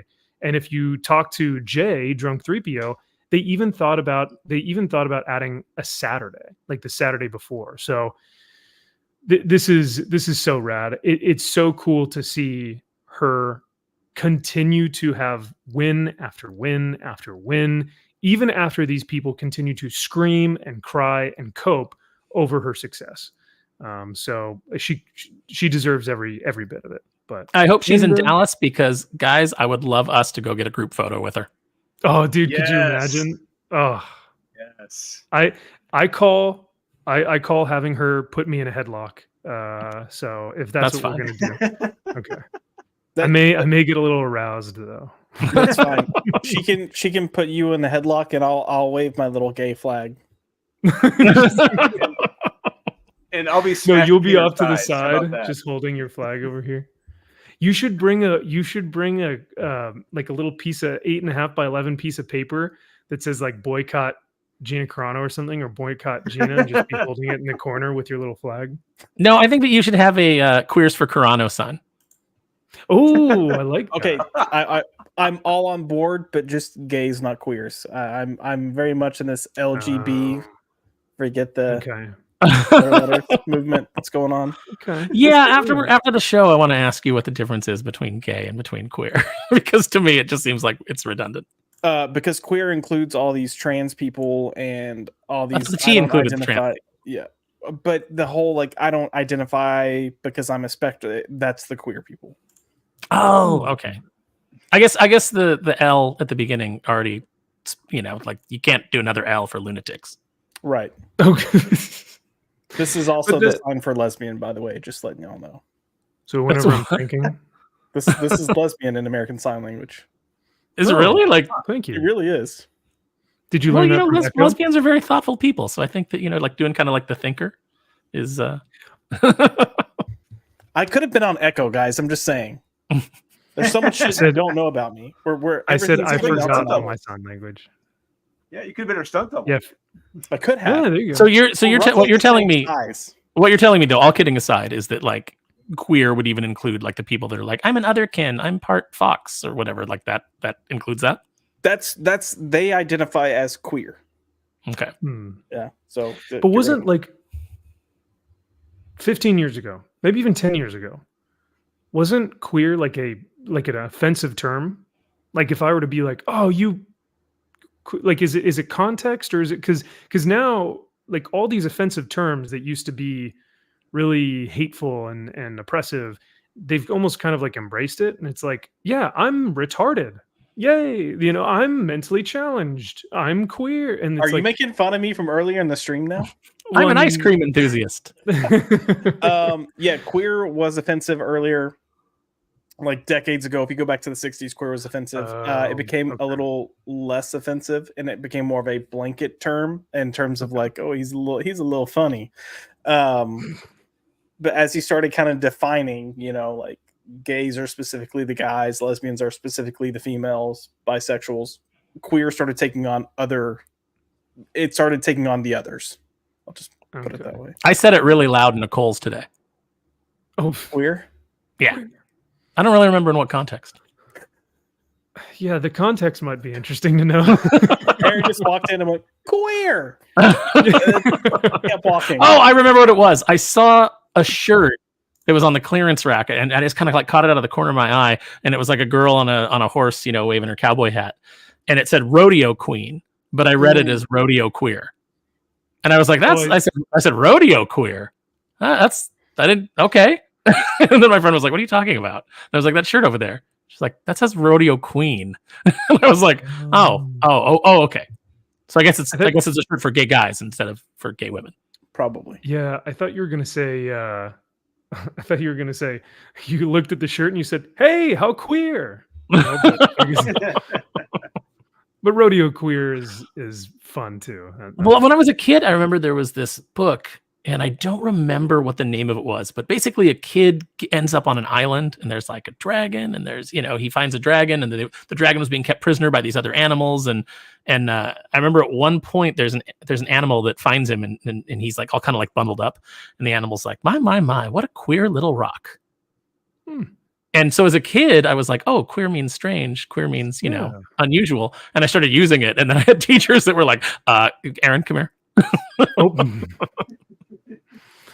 Well, did you Josh hear that word? Would say, I mean, I think Josh would say that queer still means unusual and odd. And yeah, that's an understatement. Oh, Aaron, you missed it. But during the intro of the show, we were talking about how we can, maybe define ourselves. Because I'm just a straight white guy. Like I have nothing about me that can say I'm a disabled this, or I'm like I have disabilities, but but for Josh, he can put in his bio, like as a retarded gay man, so if we ever do like a comic if Josh ever writes a comic, it's from the gay retard, Josh McDonald, so we unfortunately you won't be the first gay retard to write a comic. No, that's right. Oh, Josh, I thought so we can't we can't tout that. True. Although, why can't we? Because I mean, in 2015, we had the first women ever writing comics, right? That's right. So why can't you be the first one? Right. Jennifer Lawrence was the first ever female action hero, like ever. So I think nobody ever boys. Just forget everything that came before us. What? That doesn't exist. What are you talking about? No. That's never happened before. Well, let's get to the main event of the evening, because you guys have been waiting patiently, and I appreciate it. This has been quite the week for Comicsgate, for Ripaverse, for whatever you want to call it. And what I want to do here is objectively state some of the timeline that's happened between Comicsgate and Ripaverse. I, for one, hate the infighting, and I also hate taking sides. I like both of these dudes, and I think both are talented in their own individual ways. So for this live stream and for the purposes of what I'm going to discuss tonight and what we're all going to kind of talk about, I don't want to get into the nuances of who's right or who's wrong, or, this guy's a this or this guy, blah, blah, blah. I want to try and objectively state the timeline and the facts as best as I can, offer some commentary, and go from there. I will say, though, there is a player that plays a part in this whole infighting thing who I will openly say once we get there that I do not agree with a lot of the things that he does and says, and we'll get to that once we get there. But so if you guys are cool with it, panel at any time, if you guys want to interject, if there's anything that you hear that you have a question on, please let me know, and I will answer it to the best of my ability. But I've kind of collected the best I can through live streams. Like, I autistically research this stuff, which is like not good. I spent way too much time on this. I mean, it'll be good at least because I'm coming in not really knowing any of the timeline of events because this kind of nonsense exhausts me. So I have paid no attention whatsoever to, aside from the fact that it's like, to me, like if you come to me and you're like, two YouTubers are fighting or two people on Twitter, you're like, oh man, Rolling on Dubs is fighting with, Roland Blunt's 420. I don't care. big wiener dude 6'9" is taking out Chud 420 Blaze It guy. And it's like, who gives a fuck about that, right? Yeah. So yeah, in that context, you're right. And when this actually first started, for me, I think I texted you guys and I said, more infighting going on. I really don't have the energy to even put towards this, right? I don't even care. But as the days continue to go on, and the week, it's been probably almost 2 weeks now, I figured I had to kind of put together as much information as I possibly could to try and piece this out, because I was like, okay, I don't know what's going on, but let me get an understanding of it so that I can effectively talk about it somewhat competently, right? Because you get people out here that'll be like, oh, well, no, EVS did this. And it's one-sided, or maybe taking teams or siding with teams or whatnot. So anyway, like I said, at any point, if you guys feel like you want to interject or say something, or if you have a question, just let me know. But so this all started, I don't know if you guys know about Dick Masterson and Vito. They have a show. Dick Masterson is kind of like, I think he's in like what you would call an internet personality. But this all started around the time frame when Dick Masterson and Vito began to criticize Eric July's book, ISOM number 1 and ISOM number 2. They began to criticize the book on Yellow Flash's Flashcast show. Ethan was there, and I believe Ethan was agreeing with some of the criticisms that Vito and Dick Masterson had brought up. But a lot of what Ripa's audience thought Dick and Vito were doing were being completely disingenuous. They thought that they were being trolls. They thought that they were just like trying to be detractors because they don't like Eric, not necessarily that they don't like the comic book. But then once we found out that like Eric was being sued by this Christian company because of the ISOM trademark, and there was all this copyright nonsense, that also kind of fueled the fire and flamed or caused, flames to emerge because of like what was going on. I think at one point, Eric would believe that Vito was the cause of the lawsuit because Vito's email address had been linked to the Christian church, who was then suing Eric for the copyright. I don't know where that's at right now in terms of where they settled it. I think I saw that. I will throw this out there too. Dick Masterson, for what this is worth, I don't know the guy. I've met him a few times back before he became, the big blow up Dick Masterson, because he was doing that Biggest Problem in the Universe podcast, I think it was called, with Maddox. The way that I met him was he was part of the Tournament of Nerds at the UCB Theater in Los Angeles, and I would frequent that. And I actually I was actually the person who got them in at San Diego Comic-Con when they would do their shows there, because I was still part of the committee then. And so I pushed for them to be there. And Dick, not his real name, was frequently part of that show. It would come on and compete and do his bits. Then they had a big falling out, he and Maddox. But I think he also, if I'm not mistaken, he also had a huge falling out with the Tournament of Nerds people, because a lot of them passed stories on to me about, like, this guy's such a piece of shit. I don't know that personally because I've never dealt with him, but just so you know, there's a lot of people in that community that that don't have a good opinion of him. So just kind of context for this. Yeah, Dick is a polarizing personality. I think people love him or hate him. I don't find a lot of people who are just kind of neutral. I think he's loud. That's kind of his shtick, right? He's loud, bombastic, and that's for some people they love it. Some people they can't stand that type of personality. So after that flashcast happens, after the lawsuit happens, things kind of settle down. But recently, I'd say last week, I want to say, Yellow Flash then releases EVS's, Ethan Van Sciver's page rate to do a cover for him, because Yellow Flash is wanting to do a comic book with this artist, and I'm blanking on the artist, so I apologize his name. But Yellow Flash wants to do a comic. He wants to release it just like Eric July, so he doesn't want to crowdfund it. He wants to make the book and then act as though it's like a pre-order that you're putting in. He asks Ethan what his page rate is. Ethan tells him, and Yellow Flash gets butthurt and puts the page rate out onto Twitter, which is, Drew, you and I were talking about this on Friday. For a comic book creator, that is a huge no-go. That is a crime, right?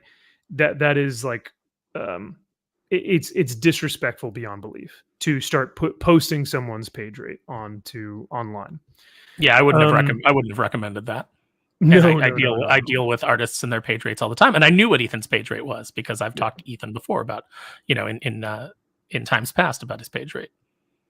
So once Yellow Flash puts that out there, he does so because he was pretty much upset that Ethan didn't give him the friend rate, right? He wanted to get that, oh, we're buds, right? So give me that discounted rate for give me my that cover. zero. Yeah.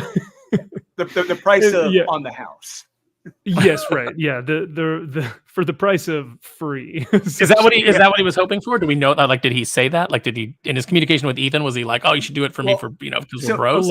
Allegedly. Yeah, Ethan has said in the past that with close friends, he has done favors for them. Like he's done them for zero. Like he's just done stick covers for them. I think Yellow Flash was hoping for that deal. Okay. Gotcha. Okay. By the way, Josh, I know you were just thrilled by this information. You were just, this is so invigorating to hear all this interesting drama. So I'm giving you a hard time because, Chad, I know that for a lot of you guys as well, this seems monotonous and petty and ridiculous. And to be fair, a lot of it is. So I apologize if it feels very nonsensical, but. Are you wanting me to comment? Is that what you're saying? I was going to say, did you want to say anything? Because I know you feel a certain way, but look, here I will. Comicsgate peeps, I will address you directly.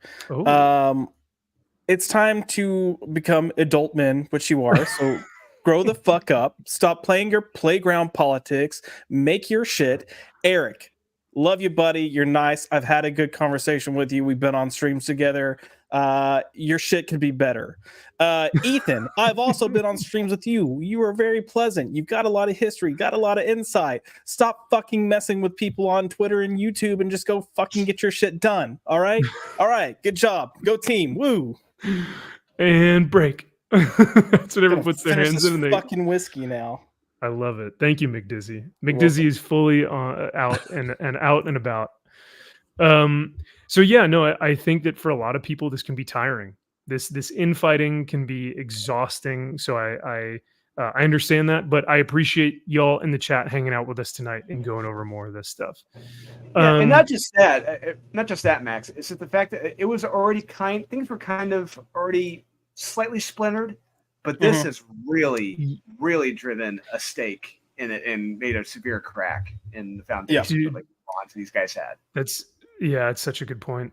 And look, here's the thing. I don't agree with everything these guys do. I do agree with the fact that we need a movement that's going to get outside of what this core comics creation has been.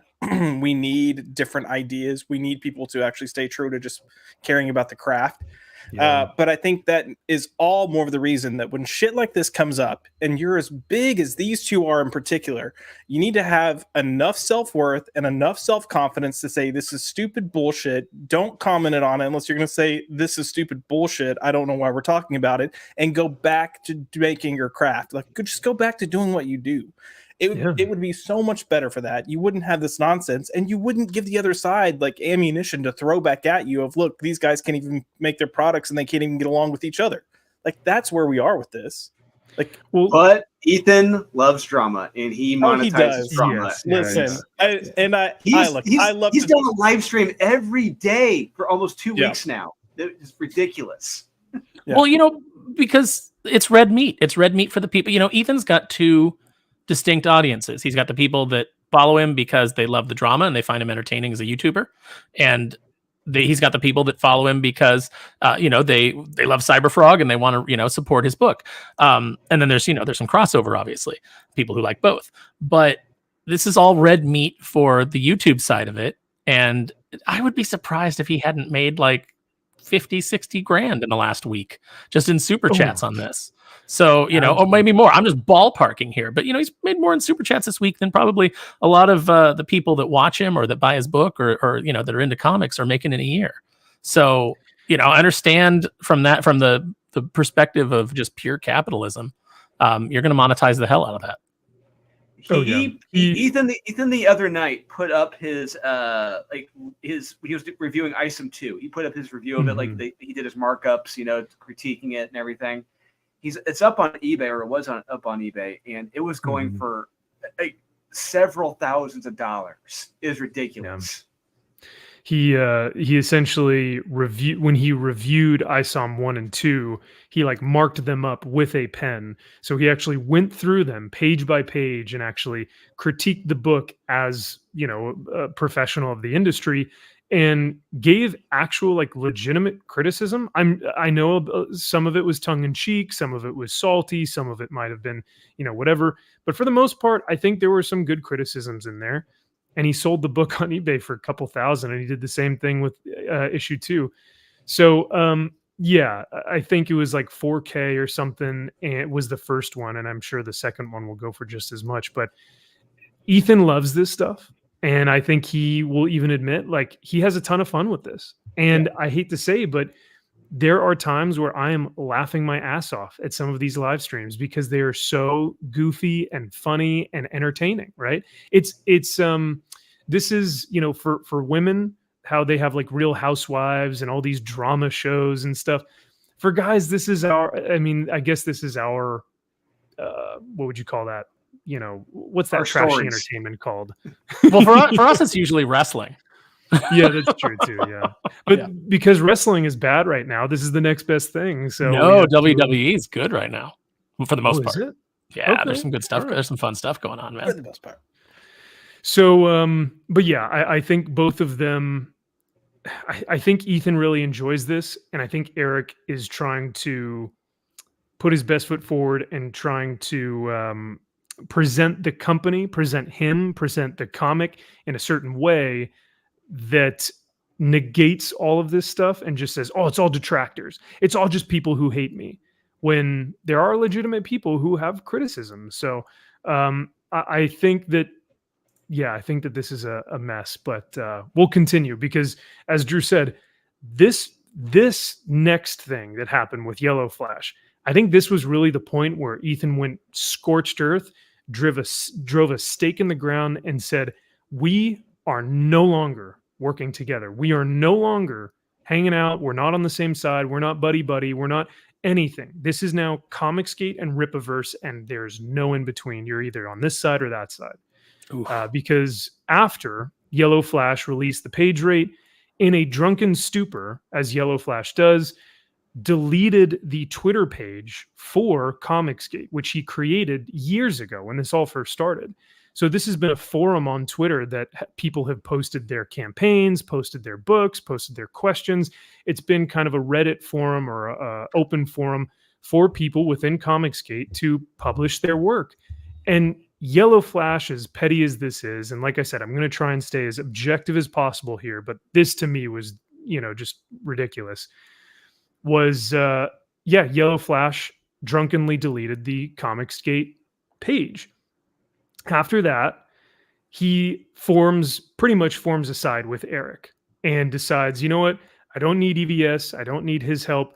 I'm just going to do this with Eric. Because then Eric started to publish videos in favor of Yellow Flash.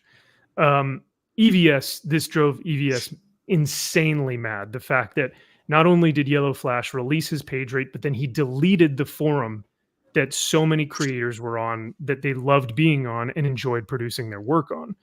So after that, Ethan, like I said, goes scorched earth, and he finds a video of Yellow Flash's artists talking about how they signed a contract that Yellow Flash's artists would get 40% of all the revenue, at least from what I'm understanding, 40% of the revenue that would come in from Yellow Flash's comic book. The comic hasn't been released. The comic hasn't even been talked about. No one even knows that Yellow Flash has been doing a comic in the first place, at least from my understanding. He'd mentioned it in passing. Like, he would mention he's working on something, but he wouldn't get into details about what it was. Gotcha. Yeah, and I think I guess I misspoke when I said that Ethan may have caused the divide. I think it was really this thing with Yellow Flash really trying to make the divide. And Kara, this is what we said before.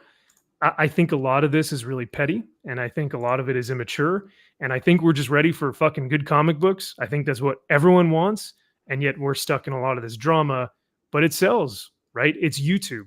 It sells, it gets clicks, it gets likes, it gets monetized, and it does well on YouTube. So all that being said, the sad thing is that ultimately I feel like it damages the independent comic community by dividing it up into a bunch of little fiefdoms. Absolutely. And I see the dogged fans of either side just constantly attacking the creators. So that's the other problem, is that these cult of personalities form, and then you've got their followers just out there just sniping each other. So even if Eric and Ethan aren't beefing online at that moment, all of their followers are keeping it going, keeping all this division going, keeping all the the anger going, just slinging insults back and forth, and it's exhausting even as an outsider to look at. And at the end of the day, I thought the point was to be comic creators, not to be YouTubers. So the more you lean into YouTube drama, the more you take away from the comic side, and I think the more people potentially walk away. And I thought the goal was to save comics. You would think, right? You would think that was the original intent and the original goal, and that people would actually want to hone the craft, right? Respect the craft and understand what it means to make a comic book. But as we get increasingly further into this, stupid infighting, it doesn't seem like anyone actually wants to legitimately create a good comic, but just have their comic be the best one, or to grift off of making comics, or, hey, I have a large audience, why don't I make a comic? Because I can make money from it, without any respect or love or understanding of the actual art form and craft of entertaining people in the comic book medium, which is what, like you said, which is what I thought this was all trying to do, right? Yeah. So Kara also just mentioned, she put, honestly, it's the drama vultures that are absolutely fueling this. And that is 100% why I made the comment that when things kind of started boiling up, when you have two guys that are as big as these two are, that's when they should have just been like, guys, this is stupid. What are we doing? Because you're going to have these, and I think it's a good term, these drama vultures that are already going to have their sides picked out. Eric's going to be the best thing ever, or EVS is going to be the best thing ever. And then they're going to go, no, my guy's better. So they're already got that fueling. But if you have the two of them, EVS and Eric, kind of having some words or ways with each other, all it's going to do is fuel these people to be bold, make stupid ass comments, go after one another, go after fans. It's just like you have to understand the position you have within your industry, and you have to understand the weight that you carry as an individual. And it's just not worth it. Like, as much as you may want to prove your point at some point, you have to understand that you are serving a greater purpose. And I get we're talking about comics, but you're serving a greater purpose than just a creator. You are leading the way for dozens, if not hundreds, if not thousands of other creators that want to move forward with making good quality content. And that's no longer what this is going to be associated with. Like, it took long enough to get away from this. You're a Nazi, you're a bigot, you're a racist, you're a misogynist. We finally got people to just stop vehemently saying that's what Comicsgate was. And now we're kind of going back into like, well, you're just children on a playground. The bigger problem that I see with all this is that it makes people more hesitant. Talented people who might come in and who might have at this point said like, hey, I want to be a part of Comicsgate and I'm going to produce like good stuff, because like you said, the stigma was kind of off. It had kind of fallen by the wayside. Mark Miller kind of coining the phrase cancel pigs really kind of BTFO'd a lot of these people. And so people weren't really talking about, there's always the couple of weirdos. But most people weren't talking about Comicsgate in a negative light. And I think that I thought that it was really an opportunity where more and more artists were going to start coming over and doing their own books and, being part of Comicsgate and kind of expanding this indie kind of vibe that was happening. And now my worry is that this just big wave of drama and fighting and, all the people on Twitter raging. But they even attack Kara, for God's sakes. I see them go on and they're like, why don't you tell your boss, blah, blah, blah. And she's like, do you have a ticket number? Do you have a missing order? Like, that's what I do. That was awesome. That was so great. But, I feel like this has kind of set everything back. I mean, look, all the parties involved, Yellow Flash, everybody, they did live streams and they got super chats and they made money off of it. But ultimately, in the long run, I think that it'll probably keep any creators that were maybe thinking, hey, maybe I will do this. And now they're looking at it and going like, maybe I won't, because I don't need to be, screamed at it on Twitter all day by people with anonymous avatars and names. Well, yeah, I mean, look at some of the indie comic creators that first started out, and EVS's stream, the Comicsgate King stream, where they would like promote their book on the live stream. That was like huge for them. Like, they would get hundreds more backers or thousands of more dollars or whatever it was whenever they would go on to the Comicsgate King stream. And, people were like, hey, I'm happy with this. But now, like you said, if it's associated with this type of drama, like if I'm as a comic creator thinking about what it might mean to, hop onto one of these streams and promote my book, if that means that I then have to tote one side, or that like I have to be this side, or, Eric's side or Ethan's side, I'm not going to want to do that. But the catch-22 is you're not really going to see your book get promoted all that much, because there just aren't a lot of comic book creators or comic book channels that talk about indie comics. You have shills, that are talking about like, oh, this is the best Marvel comic ever or whatever. And then you have the people who are like my channel who say like, no, this is actually poorly made. So it is kind of difficult for these indie creators. They don't really know where to go, because they don't want to go here because they're afraid of the associated with the drama, but they also don't want to not promote it on YouTube because they're like, well, I have to I have to make some money from this, but people just aren't interested. I can't market it. So it is kind of a catch-22, but if you guys want to continue, I have a few more points, and then that'll kind of go ahead and finish up the timeline. I'm sorry, we keep interrupting your historical retelling. No, dude, this is great. You guys have brought up such good points in chat. Thank you guys for participating as well, because this is super interesting to me after being autistically, researching about this. But we'll just finish this up. So like I said, once Ethan goes scorched earth and kind of has this vendetta out for Yellow Flash, rightfully so, I must say, he goes and finds the artist for the Yellow Flash comic book, finds a video where the artist, Dillard, I believe is the last name, had not been paid, had made a back alley like contract of 40-60, that 60% would go to Yellow Flash and 40 would go to the artist, that the book had not been made, it had not been crowdfunded, all of this stuff. So once Ethan found that, he went for the throat and he started doing this trash cast thing, talking about how basically Yellow Flash was not paying his artist.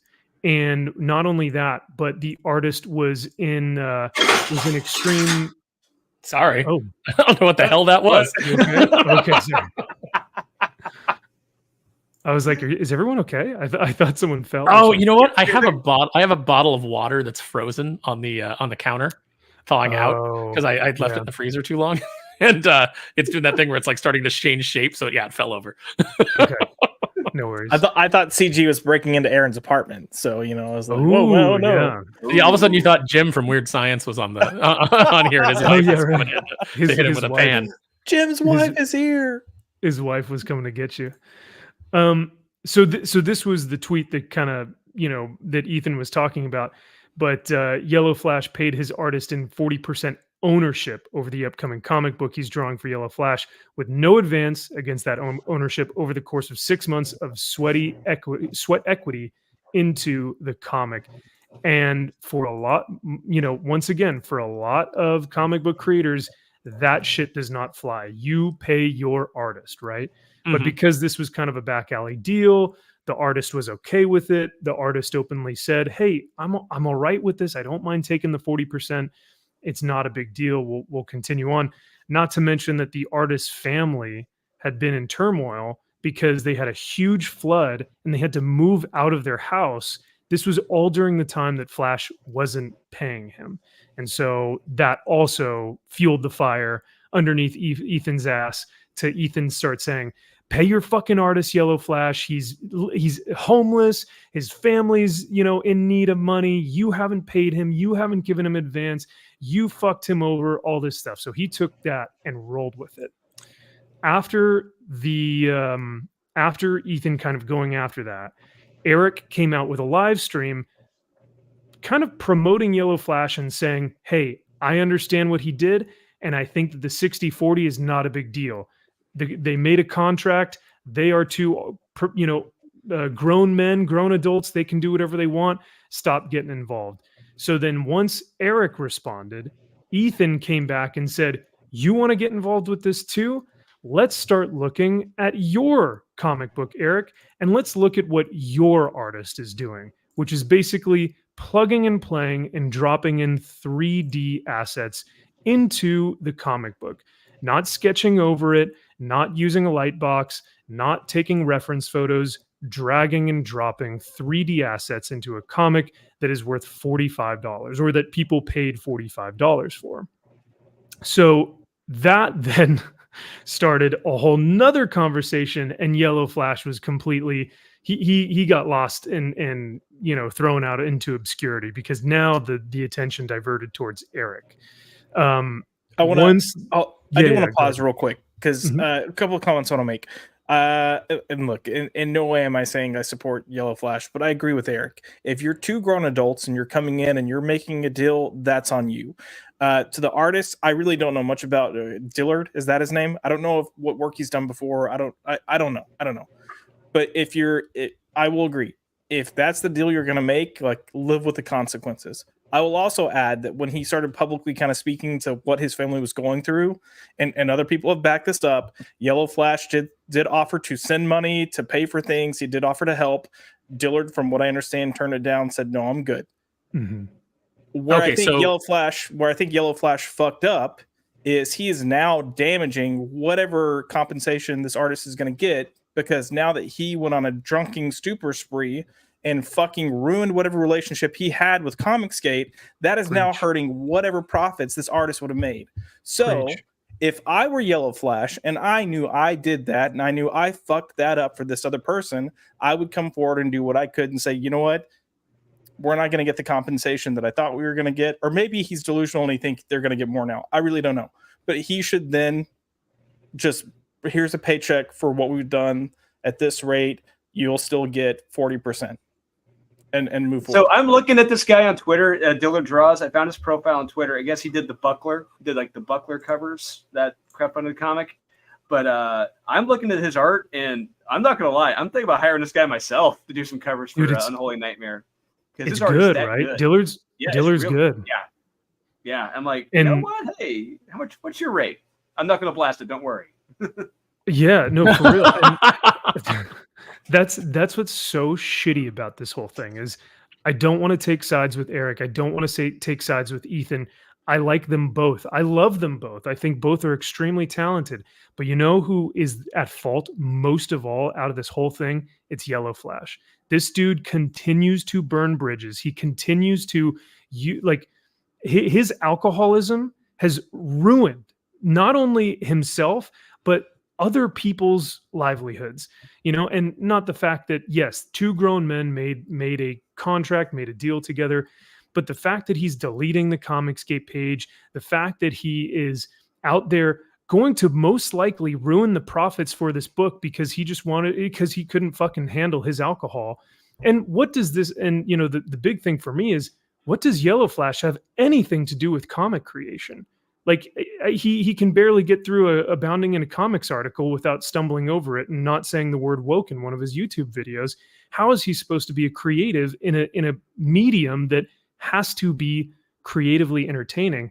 So to me, Ethan and Eric are not the issue here. I mean, yes, there are issues with that, but there's a part of me that is like Yellow Flash is one of the main issues of this whole drama scene, right? All that being said, the final thing, since then, EVS has actually been called out for some of his takes on Eric's ISOM book initially, because Ethan was fairly positive, fairly optimistic, and liked some of the things that Eric did in his first issue of ISOM. So people started calling Ethan a hypocrite, right? Because of him toting or saying all these great things about ISOM, and now not so much. He has a different tune. EVS has responded, but I haven't watched that stream yet, or I haven't gotten a chance to take notes on that. As for the debate, it's that whole thing was way too fucky for me as well. So instead, I am just going to play like the 2 minutes of audio from the podcast that addressed the Comicsgate like drama, quote unquote, and what actually happened with the producer, because it just sounds like an error of like a communication error. So I'll play this real quick, and that will be the end of the Comicsgate drama talk, because it's, like I said, it's exhausting, and we can probably move on from here. Presley over there.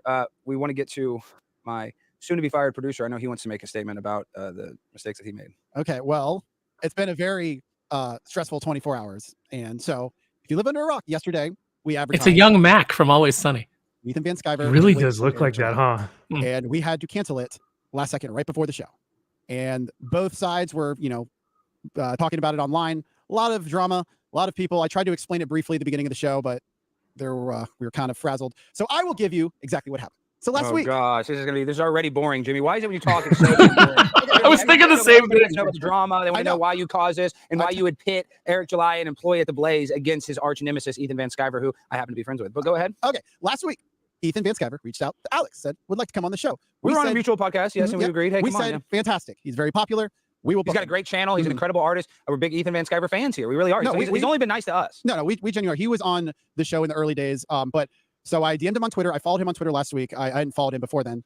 So we booked. I think he had his account taken down or something too. So I don't know. Maybe you were following his old one. Maybe. Go ahead. But anyway, this past weekend he started being critical of Eric July, who is a Blaze colleague. Well, he's been critical of Eric July for months. If you've been paying attention. Yes, but I have not, because I didn't follow him until recently, and I don't follow the comic book stuff. But anyway, we saw he was being critical of Eric. So we were like, okay, well, we would need to address this because it's a Blaze colleague. How do we go about this? So, and I'll bring up the text. So there is. Oh God!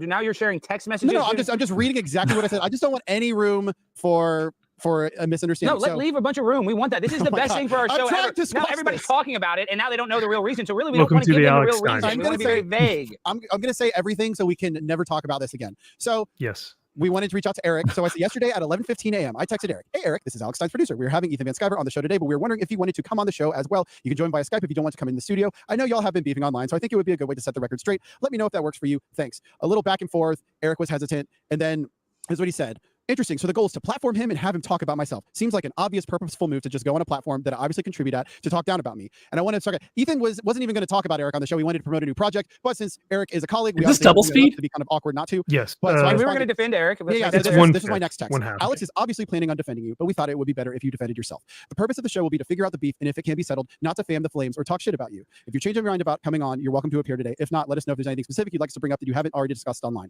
And then eventually he said, okay, I'll come on. And meanwhile, we had not told Ethan any of this. Ethan was completely in the dark.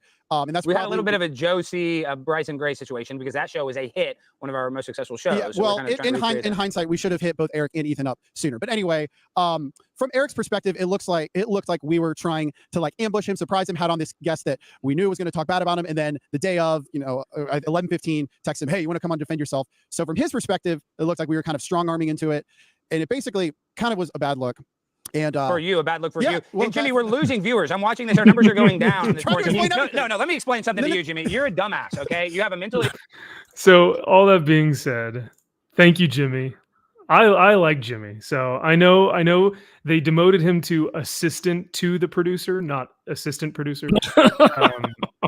And I you know what? It was miscommunication. It was fuckery. It was, distrust, right? There's a lot of distrust there. Eric didn't feel like that there was a good faith conversation being had. Eric also being a member of the Blaze. Ethan wanting to come on, not even really knowing about the quote unquote debate with Eric, but then later using it to fuel the fire. Calling him a chicken, that Eric didn't want to come on the show, even though the Blaze was the one who actually decided to cancel the show. It's a nightmare. But in terms of the debate itself, from the horse's mouth, that was the producer explaining what happened behind the scenes and why that whole thing was kind of a mess. Real quick, little segue. Yeah, I just messaged John Dillard on Instagram. I just messaged him. Hey, nice. Man. Hey, man, like your work? How much you charging? What's going on here? So we'll see what happens. Hell yeah. Well, good for you, man. Hopefully he responds back and gives you a good rate, and you guys can work together because he does great work. He was the second. He was the second to he was the second place winner during the Eric's ISOM art contest. So everyone turned in artwork, kind of like the Spawn month or the Spawn week that they've been doing, right? They did that for ISOM, and Eric chose a winner, and Dillard came in second place. So, yeah, pretty rad. The dude is very talented, and I hope that he gets compensated correctly. But like I said, because that's one thing I do. I pay my artists. That's all I got to say. I pay my creators. Oh yeah, no, of course. And we Drew pays his artists. He pays his editors. Drew pays. Yes, thank you. And he pays his friends on YouTube with his time. So we appreciate him for that. So, but hopefully this is the most extensive. Tried to be the most objective, at least for me, though, when it comes to Yellow Flash, I can't be objective with that. To me, that's crossing a boundary. But for the most part, I love both of these creators, and I wish nothing but the best for them. Most of all, I'm on the side of comic books, and whatever side that is, I'm going to be championing that side, because ultimately, at the end of the day, comic books is one of the best storytelling mediums out there. And all this drama and bullshit can fall to the wayside as long as we are getting good comic books, good storytelling, great character development, and people who genuinely care about the creative art and the medium of comic books. That's what we need. And I'm hoping that we get that sometime soon here. But well said, Max. Well said. I don't. Thank you. Ultimately, I think that there's short-term. This is short-term gain. This drama, you can monetize it and you can get some, this is the same problem I think that we see in the regular comic book industry is when people fall into short-term game thinking. And that's why we have all of the problems that we do in the industry. And I hate to see that sort of thing getting into the independent comic scene because I think that there is an opportunity to really build something viable here for years to come, for more than just a few personalities. I think it could be, something that that reshapes the industry in a positive way and puts more control in the hands of the actual creators themselves. And it's a shame that a third party person who isn't even a comic creator got drunk and caused all this drama. I think that deleting the Twitter, you said like the Twitter group that was Comicsgate, I think that was a huge mistake. And I cannot I can't even believe that happened. But I would like to think that at some point, because I'm somebody who I talk to everybody. I'll talk to people in the mainstream. I'll talk to people in Comicsgate. I'll talk to people from Rippaverse, obviously. We're good friends with Kara.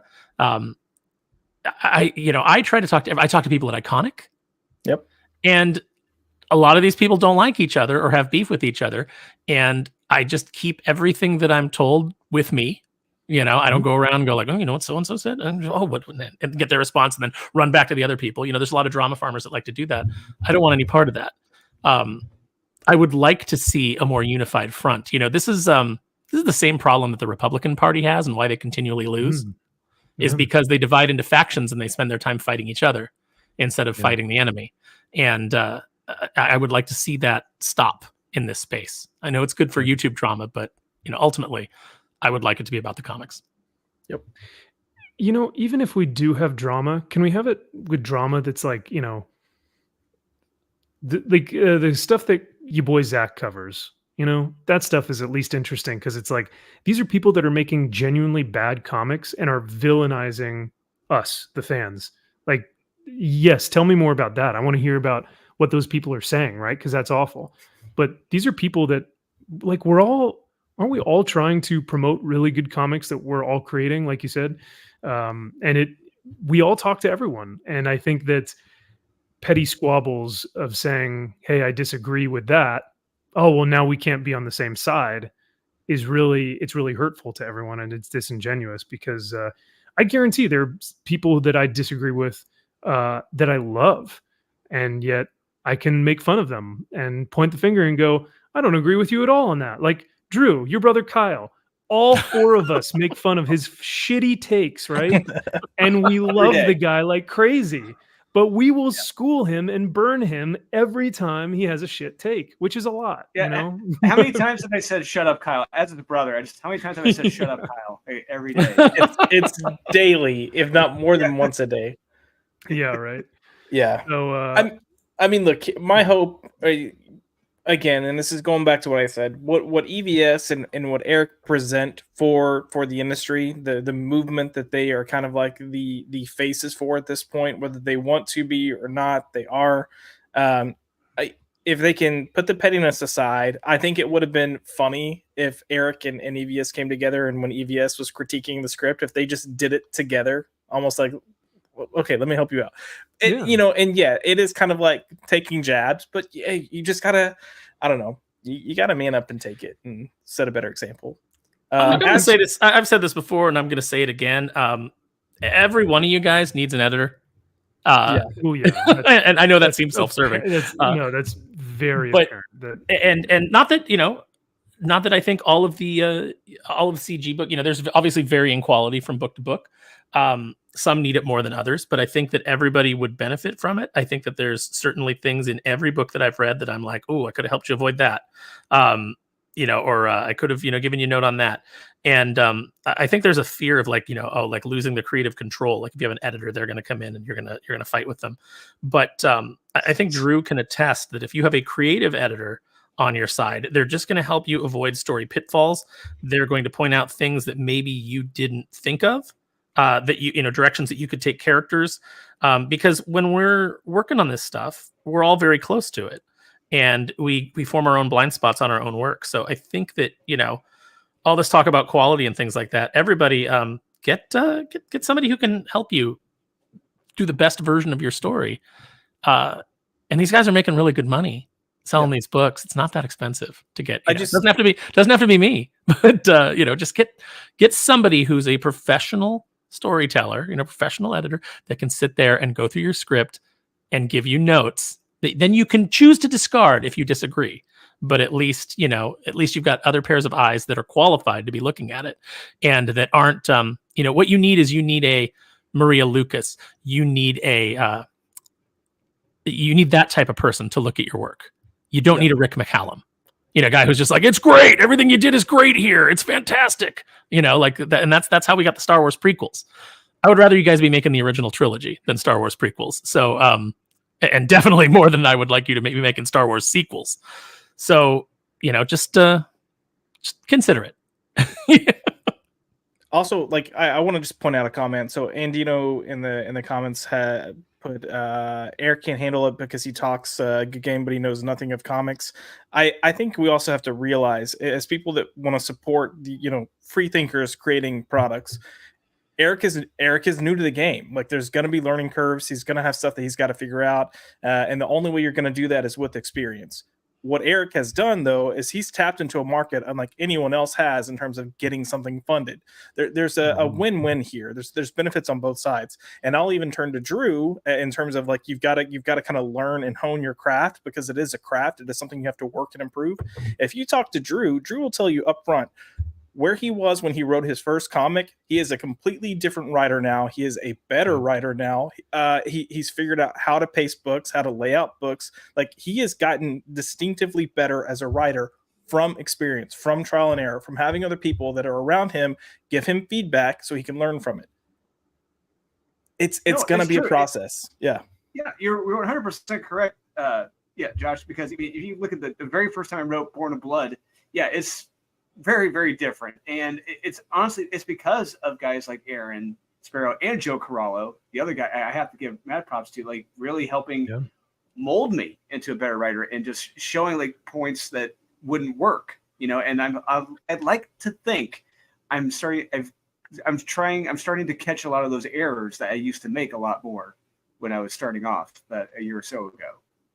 Absolutely. And I think too, Drew, with your comics, you're telling people that you're offering a great book. You're offering your art, your entertainment, your something that you've slaved over, that you have a passion for. And I think that's great. I think too, what Eric has done with the Rippaverse is he has kind of introduced his comic as a counterculture to Marvel and DC. And what that does is it raises it to a level that is like almost impossible to reach in terms of like the extent of how big it is. And so I think and there's nothing wrong with Eric saying, like, hey, I want to introduce something that is going to rival and directly compete with Marvel and DC. There's nothing wrong with that. But now he's learning that now it has to live up to that status, right? If you are going to claim something that is bold enough to say, I am releasing something that is completely countercultural to Marvel, DC, and it is going to directly compete with them, it has to be on that level of quality, of storytelling, of artwork. And though Marvel and DC have shit quality right now in their storytelling and characterization, that doesn't mean that we can't just put anything out and expect it to do good. So I think that's where we also have to recognize, like, where we're at within an indie comic space and independent comic space, and say, we can release stuff that's good, but if it's going to directly compete with the big two, it still needs to be great. It needs to make other people recognize it, not just your fans, not just your supporters, but people who, are outside of this space coming into it. So so another thing we piggyback what you just said is that for 2 years, 2 or 3 years, Kyle and I we would review new comics every single week. Up to 40 new comics every single week. They were good, mid, or bad. And there is no way on earth, in heaven, hell, purgatory that I would ever write a comic that I knew was skip it. I could never do that. I would never, ever phone in a comic like that because I got that integrity. I couldn't do it. So every comic, every project I'm a part of, I'm swinging for the fucking fences. I want them to be kick-ass comics, and I like to think Unholy Nightmare itself is better than anything from Marvel or DC. And when people read it, they're gonna be blown away. And I will say with Kara's comment here, for what ISOM is, ISOM #1, I liked it, right? And I even reviewed it and I said that I enjoyed it for what it was, and I recognize that it's Aaron's first book. Or sorry, Eric. excuse me, Eric's first book. I'm thinking of you. And I recognize. Oh, that's it sweet, for what Max. it I'm is. thinking of you. I'm thinking of you too. Aaron ghost wrote it. I knew it. I know, right? Nobody ever thinks of me. You're too far away and your internet's bad. So and I think we all have to recognize that as well, that this is Aaron's like first entrance Eric. into this. It's getting late. For Look, me. hey, I I'll haven't take even credit. had- I'll take I haven't credit for even had a ISOM date. if I can have the corresponding bank account. Time out. Time out. Ooh, Time out. yeah. Did this little bitch just say it's getting too late for him? Yeah, it's my Betty by time. Oh, I'm here on the West Coast. I'll let you go first, and It's then like I'll 7 have at him. o'clock. Yeah. So I wanted to address this because Zach says, Max, stop being fair and balanced. Give me a spicy take. Give me a hot take. All right, brother. Here's my hot take. You guys ready for this? Maybe it's hot, maybe it's not, but I think it's fairly hot, and maybe people might get upset about this. I think Yellow Flash is a fraud. I think he's a grifter. I think he's a hack. I think that his YouTube channel adds nothing of substance to the YouTube community or to the fellowship. I think it adds nothing of substance to the culture war in general. I think that he has been riding off the coattails of other major YouTubers. And because he's a fairly nice guy and because he may be funny when he's drunk, that people like him. And now that he's creating a comic, I guarantee you that though he's probably read a lot of comics, I don't think he knows how to make it. And I think he's trying to ride the coattails once again by being a parasite and eating off of the scraps of what Eric July has done. And what he's tried to do, Yellow Flash, is hitch his wagon to either EVS or Eric. And by trying to decide which one, he caused this division, and it's his fault for a lot of this drama. That's my fucking fire hot take if you want one, Zach. So there you go. I've been cooking that for a while. It's been baking in the oven. Spoken like a fence-sitting little bitch. I don't know. Wait, That real? I'm kidding. That was very that was fiery. I think that felt like for you me, came off the top rope. Yeah. For me, you were like, just, I'm about to say that's oh yeah. boom, let's go. First of all, I want to thank Mike Has Bad Knees for saying let's get Aaron paid. I appreciate that. Yeah, let's just pay to go Aaron. just to go back to Kara's post. It's a learning curve as well. There's obviously growth between ISOM 1 and 2. We are humans and we aren't perfect. Yeah, that's absolutely true. I actually enjoyed ISOM 1 more than ISOM 2. Absolutely. I think that there's definitely cracks in ISOM 2 that I read, not just as a fan, but also as an editor that that could have been warned against. But here's the truth of what Kara's saying. It is a learning curve. Eric learned, hey, I can't do this all on my own. I need to bring people in. And so he's not only making comic books, but he's employing people. He's employing his artist. He's employing, his letterer, his colorist. He's employing Kara. He's employing fulfillment people. He's built an actual business that employs and gives jobs to other people. And he's hired industry pros that have stellar reputations and stellar ability, like Chuck Dixon. Chuck Dixon can come in and he can tell a story and he can build a world and he can give you exciting comic book action. So, he is building something. He is learning and he is growing. And I think that, and I know that he's got an editor on Yaira. I was on a World Class Bullshitter stream with him. So, he is looking at mistakes that he's made in the creation of these, these first 2 books, or maybe things that he didn't know, and he's correcting them. So I think that you've got to give credit where credit's due on that. And that is kind of an interesting take because there's a part of me that's like, maybe if Eric stepped back and just became the businessman, right? And he was hiring other creators to do the work for the Rippaverse universe, dude, could you imagine how great those books would be, right? And I think they'd be making even more money. But what Eric wants to do, I don't think is that. I think Eric wants to be the writer, creator, everything of the book and business owner. So I think that's where it's tough because as much as I love and respect his hustle, like more than anything, the dude works his ass off and I respect the hell out of that. And I like the guy a lot. he's still growing in his writing space. Like, he's still growing as a writer. And it just depends on if people are willing to pay $35, $45 for a book as he's growing, as he's learning. So in the meantime, though, like you said, hire some new talent, or hire some talent that's not being utilized. Hire the Chuck Dixons. Hire the what's his name? Did Punisher? The Mike Barron, right? Yeah. Hire these guys. Hire you to start editing some of this stuff. And I think that would be an incredible way to keep the Ripaverse universe going, to have some really creative talent on there while he's still learning to write. But Grifter, I see in the chat, brother. I don't know who you're talking about, though. If you want to drop it in a super chat, let me know. Or if you want to DM me, let me know. But yeah, I don't want to go into too much of a conspiracy theory here. This is just, all this stuff is public. It's on Twitter. It's on YouTube. So I try and just stay in that realm. But hey, who knows? Conspiracy theories have been proved before at this point. So, yeah. But thank you guys for hanging with me while I went scorched earth there for a few minutes while everyone was just like, oh, Maxfield. I know Max all of a sudden is like, I don't like your jerk off name. I don't like your jerk off face. And I don't like you because you're a jerk off. Oh, man. So, but so we do have one more topic. It's going to be really quick because I just thought that this was fairly interesting and actually kind of funny, as weird as that sounds, but you'll get it once you see it.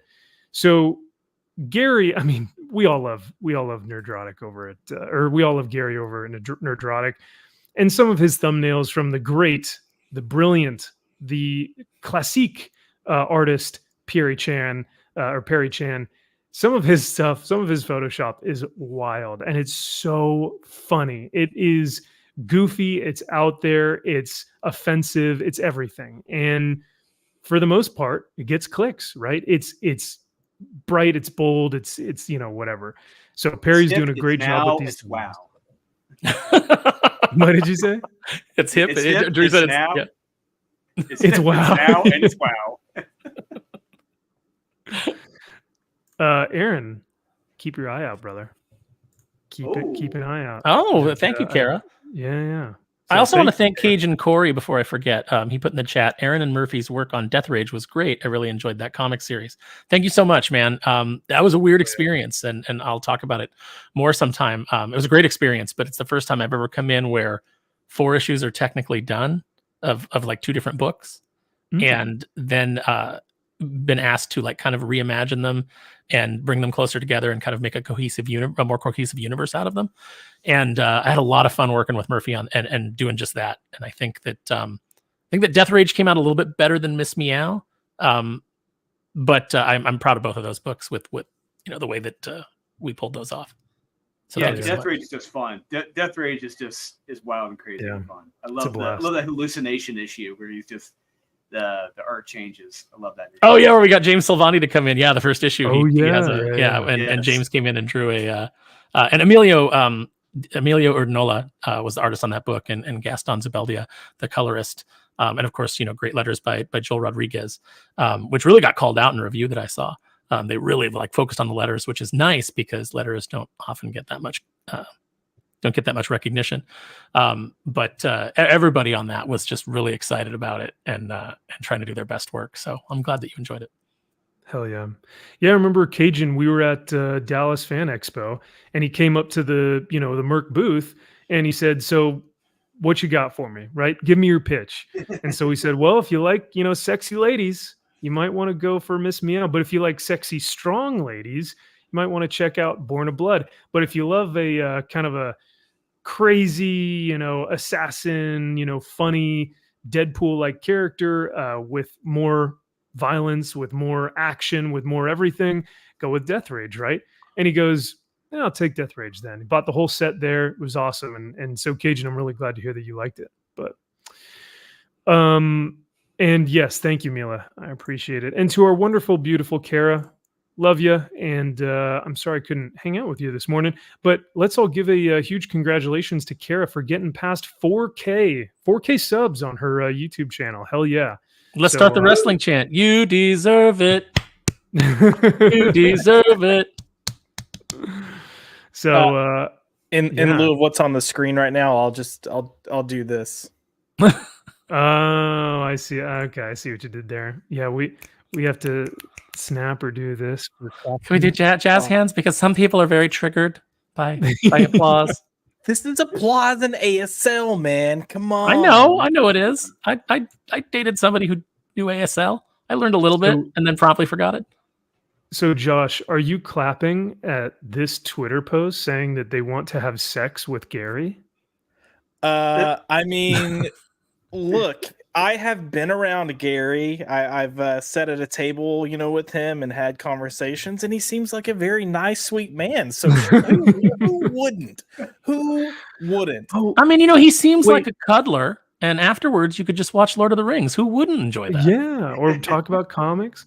Wait, guys, hold on a second. I'm rereading this though. We gotta fuck this bitch already. Oh no! Does it say something else? Does it say we gotta?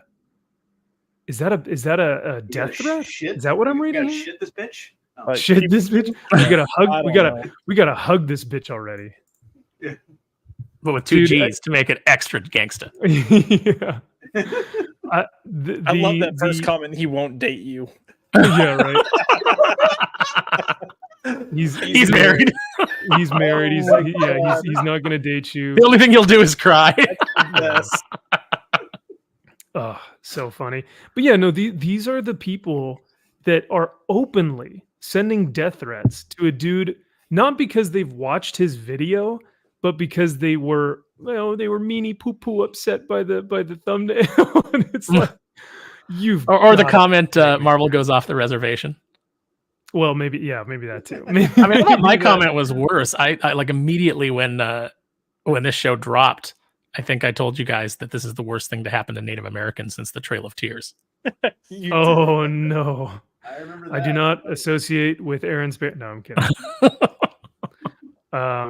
But as funny as that is, how crazy is it that someone actually made a video about his thumbnails? Just about, at least it looks like it's just about his thumbnails. At least Nerdrotic is desperate for relevancy with his rapidly approaching 1 million subscribers. Right.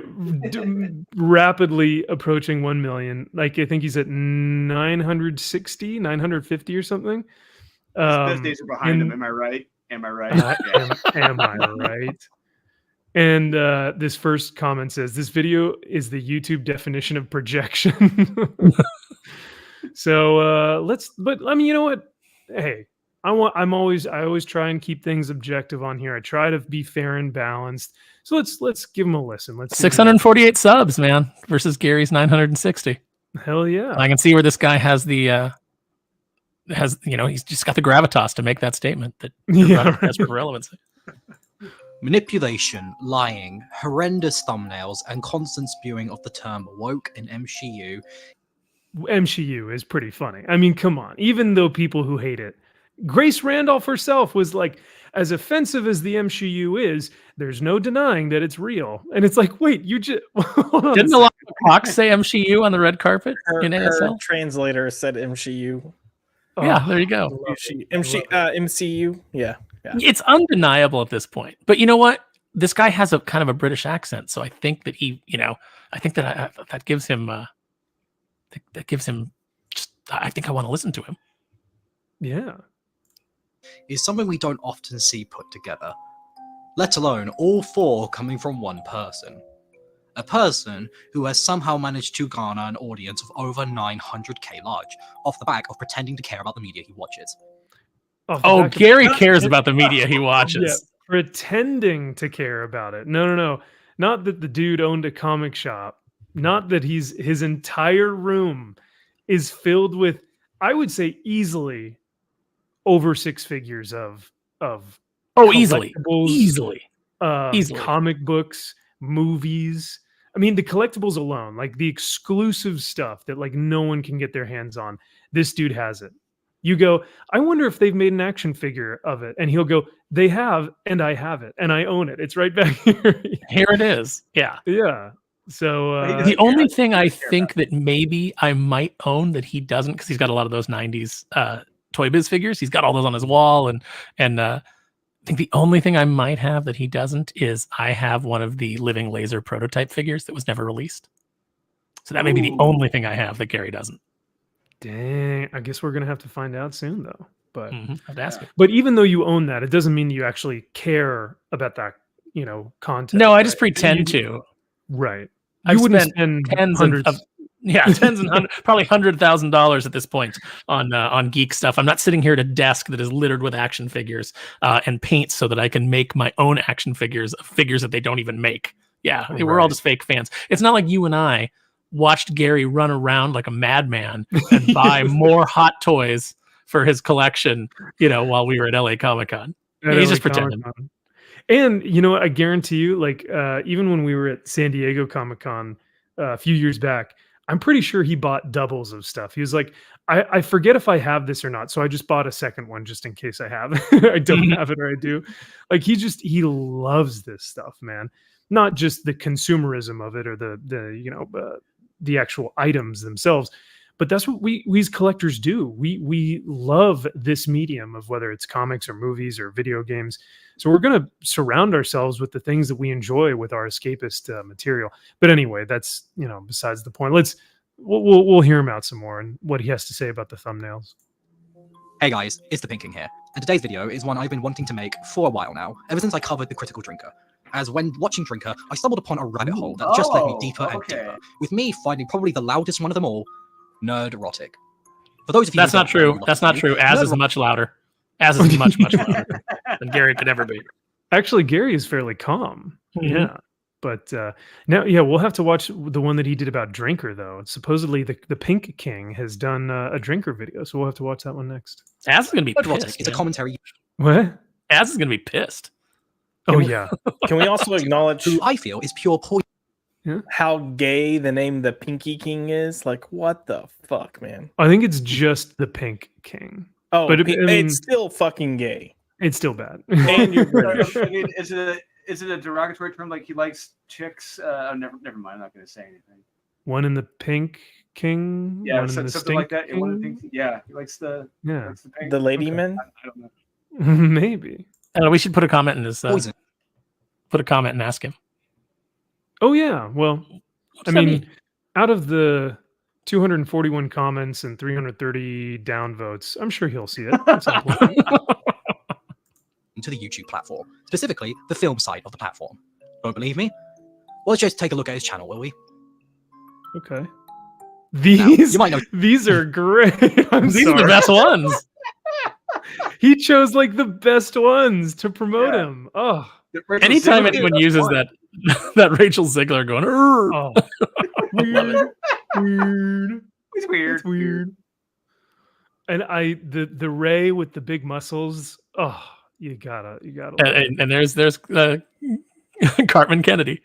Yeah. Oh yeah. Make it late. Make Put a chicken in. Put a chicken. I said I want my linguine. Flame. I want a chicken in it. I don't know if we could do that. Yeah. Notice immediately. Nerdrotic's thumbnails. They instantly catch your eye with just how absurd and downright insulting they are. Now, thumbnails to me are a clear sign. Yeah, I don't find them insulting. No, I think that they make you laugh and then they make you go, okay, what's this about? And that's what a thumbnail is supposed to do. Yeah. That's why Gary has almost 1 million subs, and Pink Drink here is working on hitting 300. I will also add in, people like to talk shit about clickbait thumbnails or titles. Yeah. But the whole point is to click it, and you're doing it. If you go in and you watch his videos, a lot of times they're giving a very, quality breakdown of what does or does not work. They tell you why. They tell you what they would have done differently.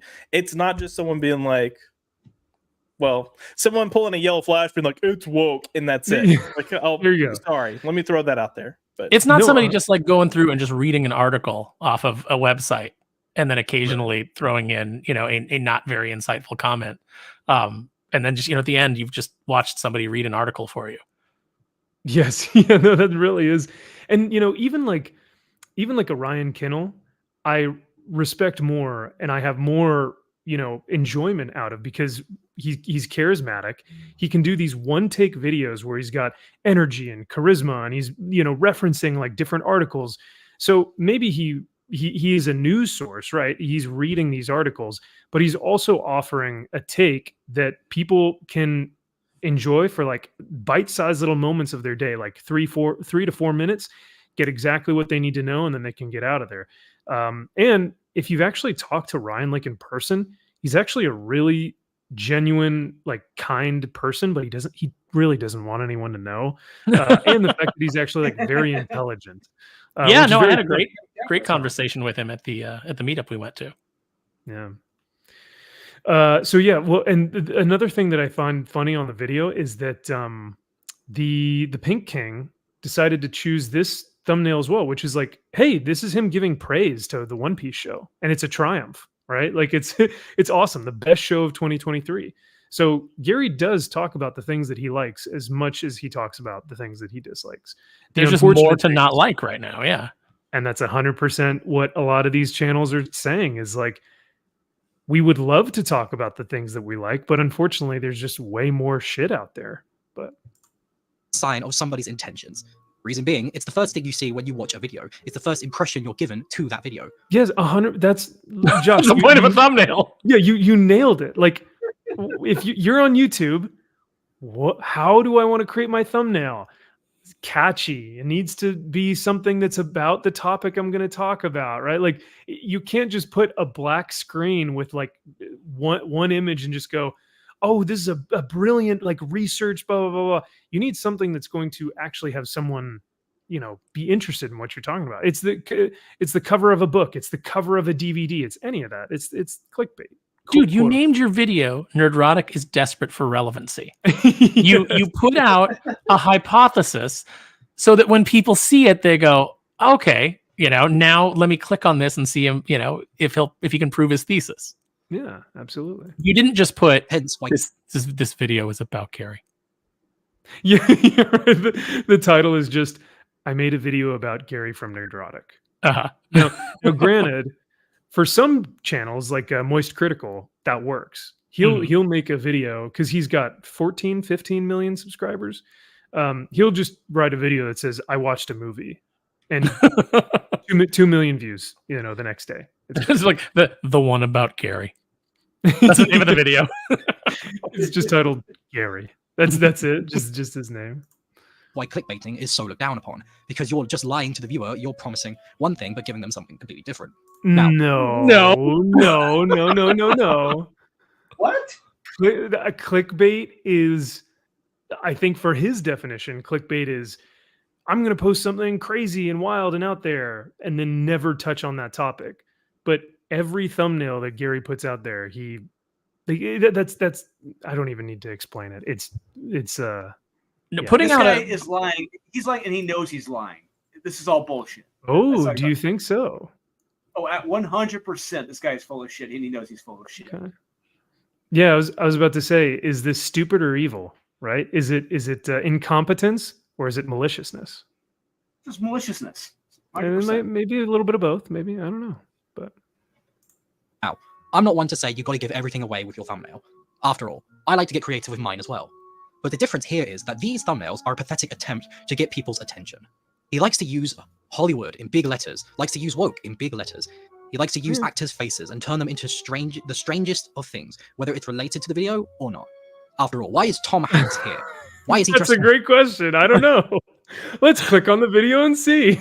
Because he's Hollywood. Yeah, because he's part of Hollywood. Because these are all individuals who have contributed to the downfall of Hollywood. And they're all hypocrites, right? Why is he dressed up like the Warriors in Black Panther? Why do you... Oh, sorry. I was going to say, and he was rumored he was on the Epstein list. He was one of the guys. Yeah. It's not the first time that allegation has come up from various sources. Yeah. Look at the cats in this. I totally didn't even realize that he's got a cat in the thumbnail. You know what these thumbnails do? They make me chuckle. So that they've already achieved something that is pretty great. You're flipping through and you're like, oh man, look at that. The word So- pathetic. He used the word pathetic. Pathetic does not apply to these thumbnails at all. Pathetic is what Mike Zero does, which is he makes up a story and then makes a video on it, and it's just based on nothing. If anything, it's based on a Reddit thread that he probably himself created. Yes, yeah.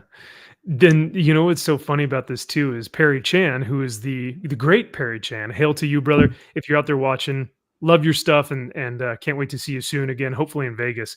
But what Perry does with these thumbnails sometimes is he'll create them and he'll send them to Gary, and even Gary will have to say, I can't put that up on YouTube. We can't do that. So like even Perry creates stuff that Gary's like, ooh, that's spicy. That one's spicy. So all that being said, yeah, Gary pushes the boundaries, but we always laugh when we see these thumbnails, and they're funny, they're inventive, they're creative, and sometimes they're just dumb, and sometimes that's all it needs to be, is just a fun, dumb, thumbnail. But because the actual content, the actual material of his videos are very well done. Hail to Quarter Black and Perry for editing these so well done, almost like researched articles and journals of documentation of a downfall. Really, it's kind of what your boy Zach has been doing, but it's all edited extremely well. So I think there's only like a couple more seconds that he talks about the thumbnails, but constantly put actresses' heads on a bodybuilder's body. Why are you removing their teeth? None of this has anything to do with the video that you're making. And that's intentional. You see, Nerdrotic is an infamous hate baiter. That's why he gets so many views. He gets people in by baiting them. Just look at this thumbnail. None of this has any real meaning to the video. It's just a bunch of actors edited to look ridiculous. Why make it like this? The reason? It's desperation. It's so often said. No, I don't even. Yeah, I don't even know how to respond. How is it desperate? It's not desperate at all because it gets clicks. It gets people. It gets people engaged. People find it funny. It's comedic. Well, okay, why does Ryan George put giant eyeballs on the actors in every pitch meeting thumbnail? Because it makes you stop and go, "What is that? That looks ridiculous," and then you click through.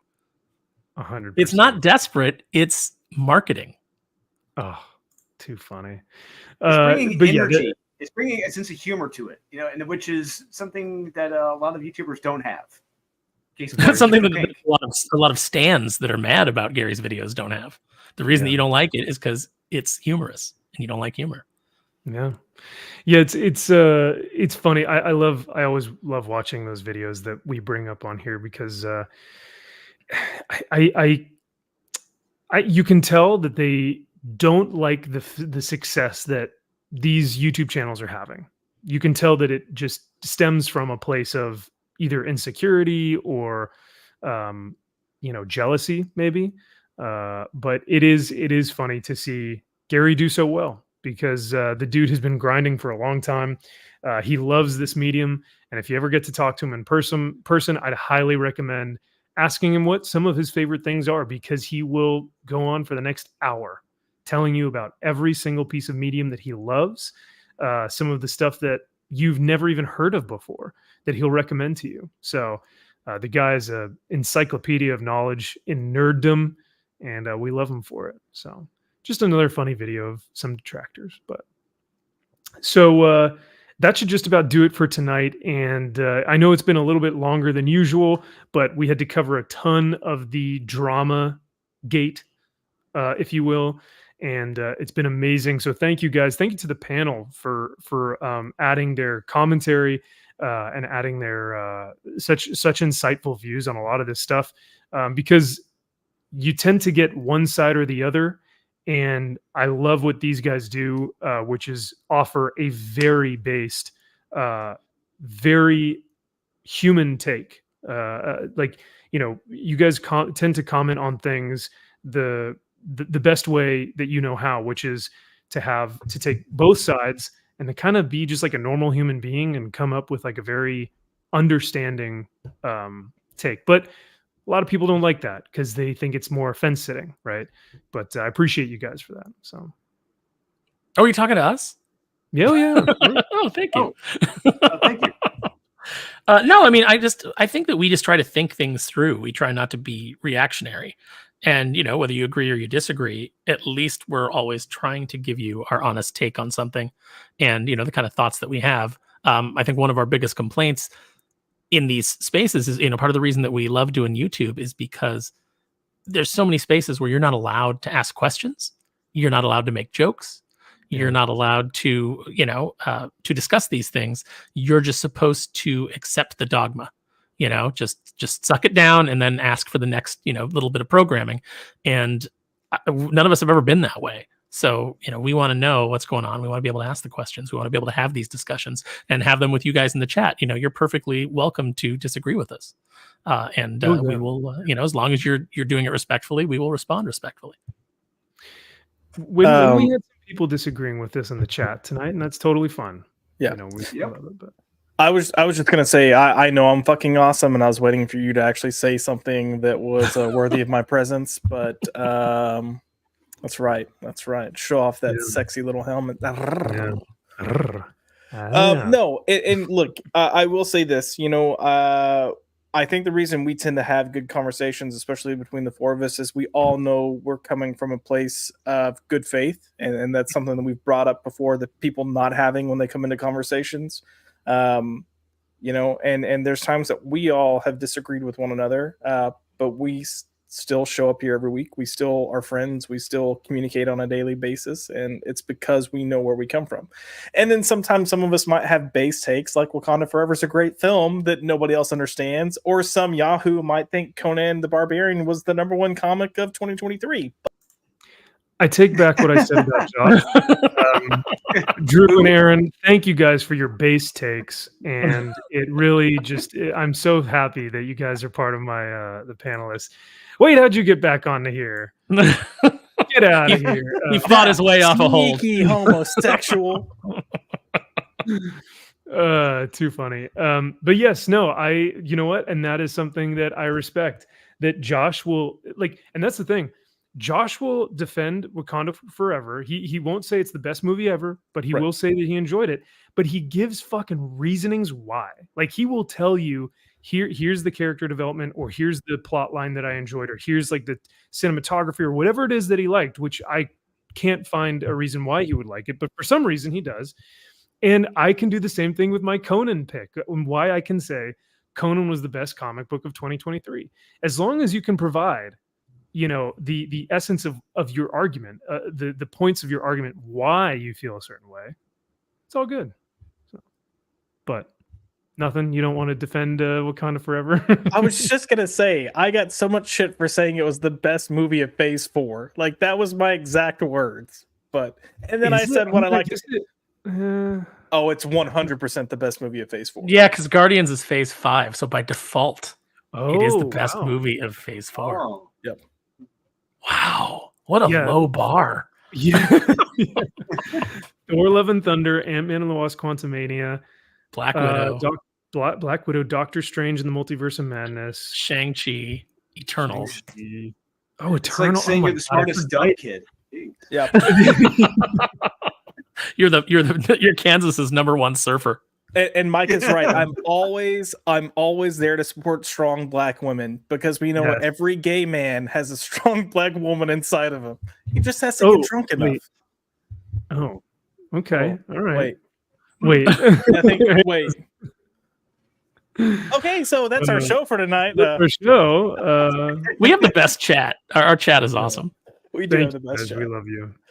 We appreciate your commentary here. It's always funny to giving us a hard time. So, and before I forget, I also want to give one last shout out before we head out for our main man, Drew. Make sure to go back Unholy Nightmare if you haven't already. I know we've shared this the Unholy Nightmare page before, but this is kind of a second chance. If you guys didn't hop on the first round, you guys will be able to back this one.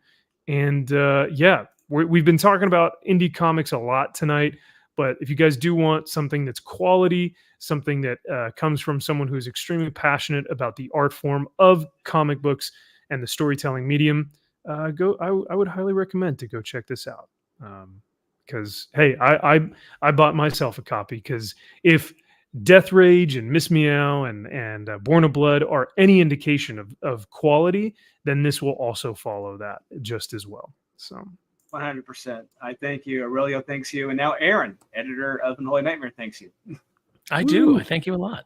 I thank you guys for supporting our work. You know, the one thing that you'll always hear from us that you don't always get from the mainstream pros is we actually appreciate you because we recognize that you are the people that make these endeavors possible. You are the reason that we are able to create things that rattle around in our brain, and we absolutely appreciate it. So never forget that.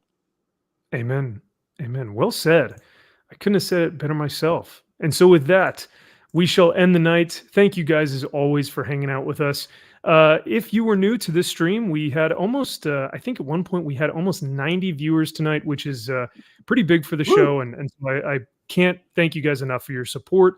So if you guys enjoyed this, remember Max's Man Cave is on Sunday evenings you'll most likely see all these gentlemen's faces. We sometimes have guests on the show as well.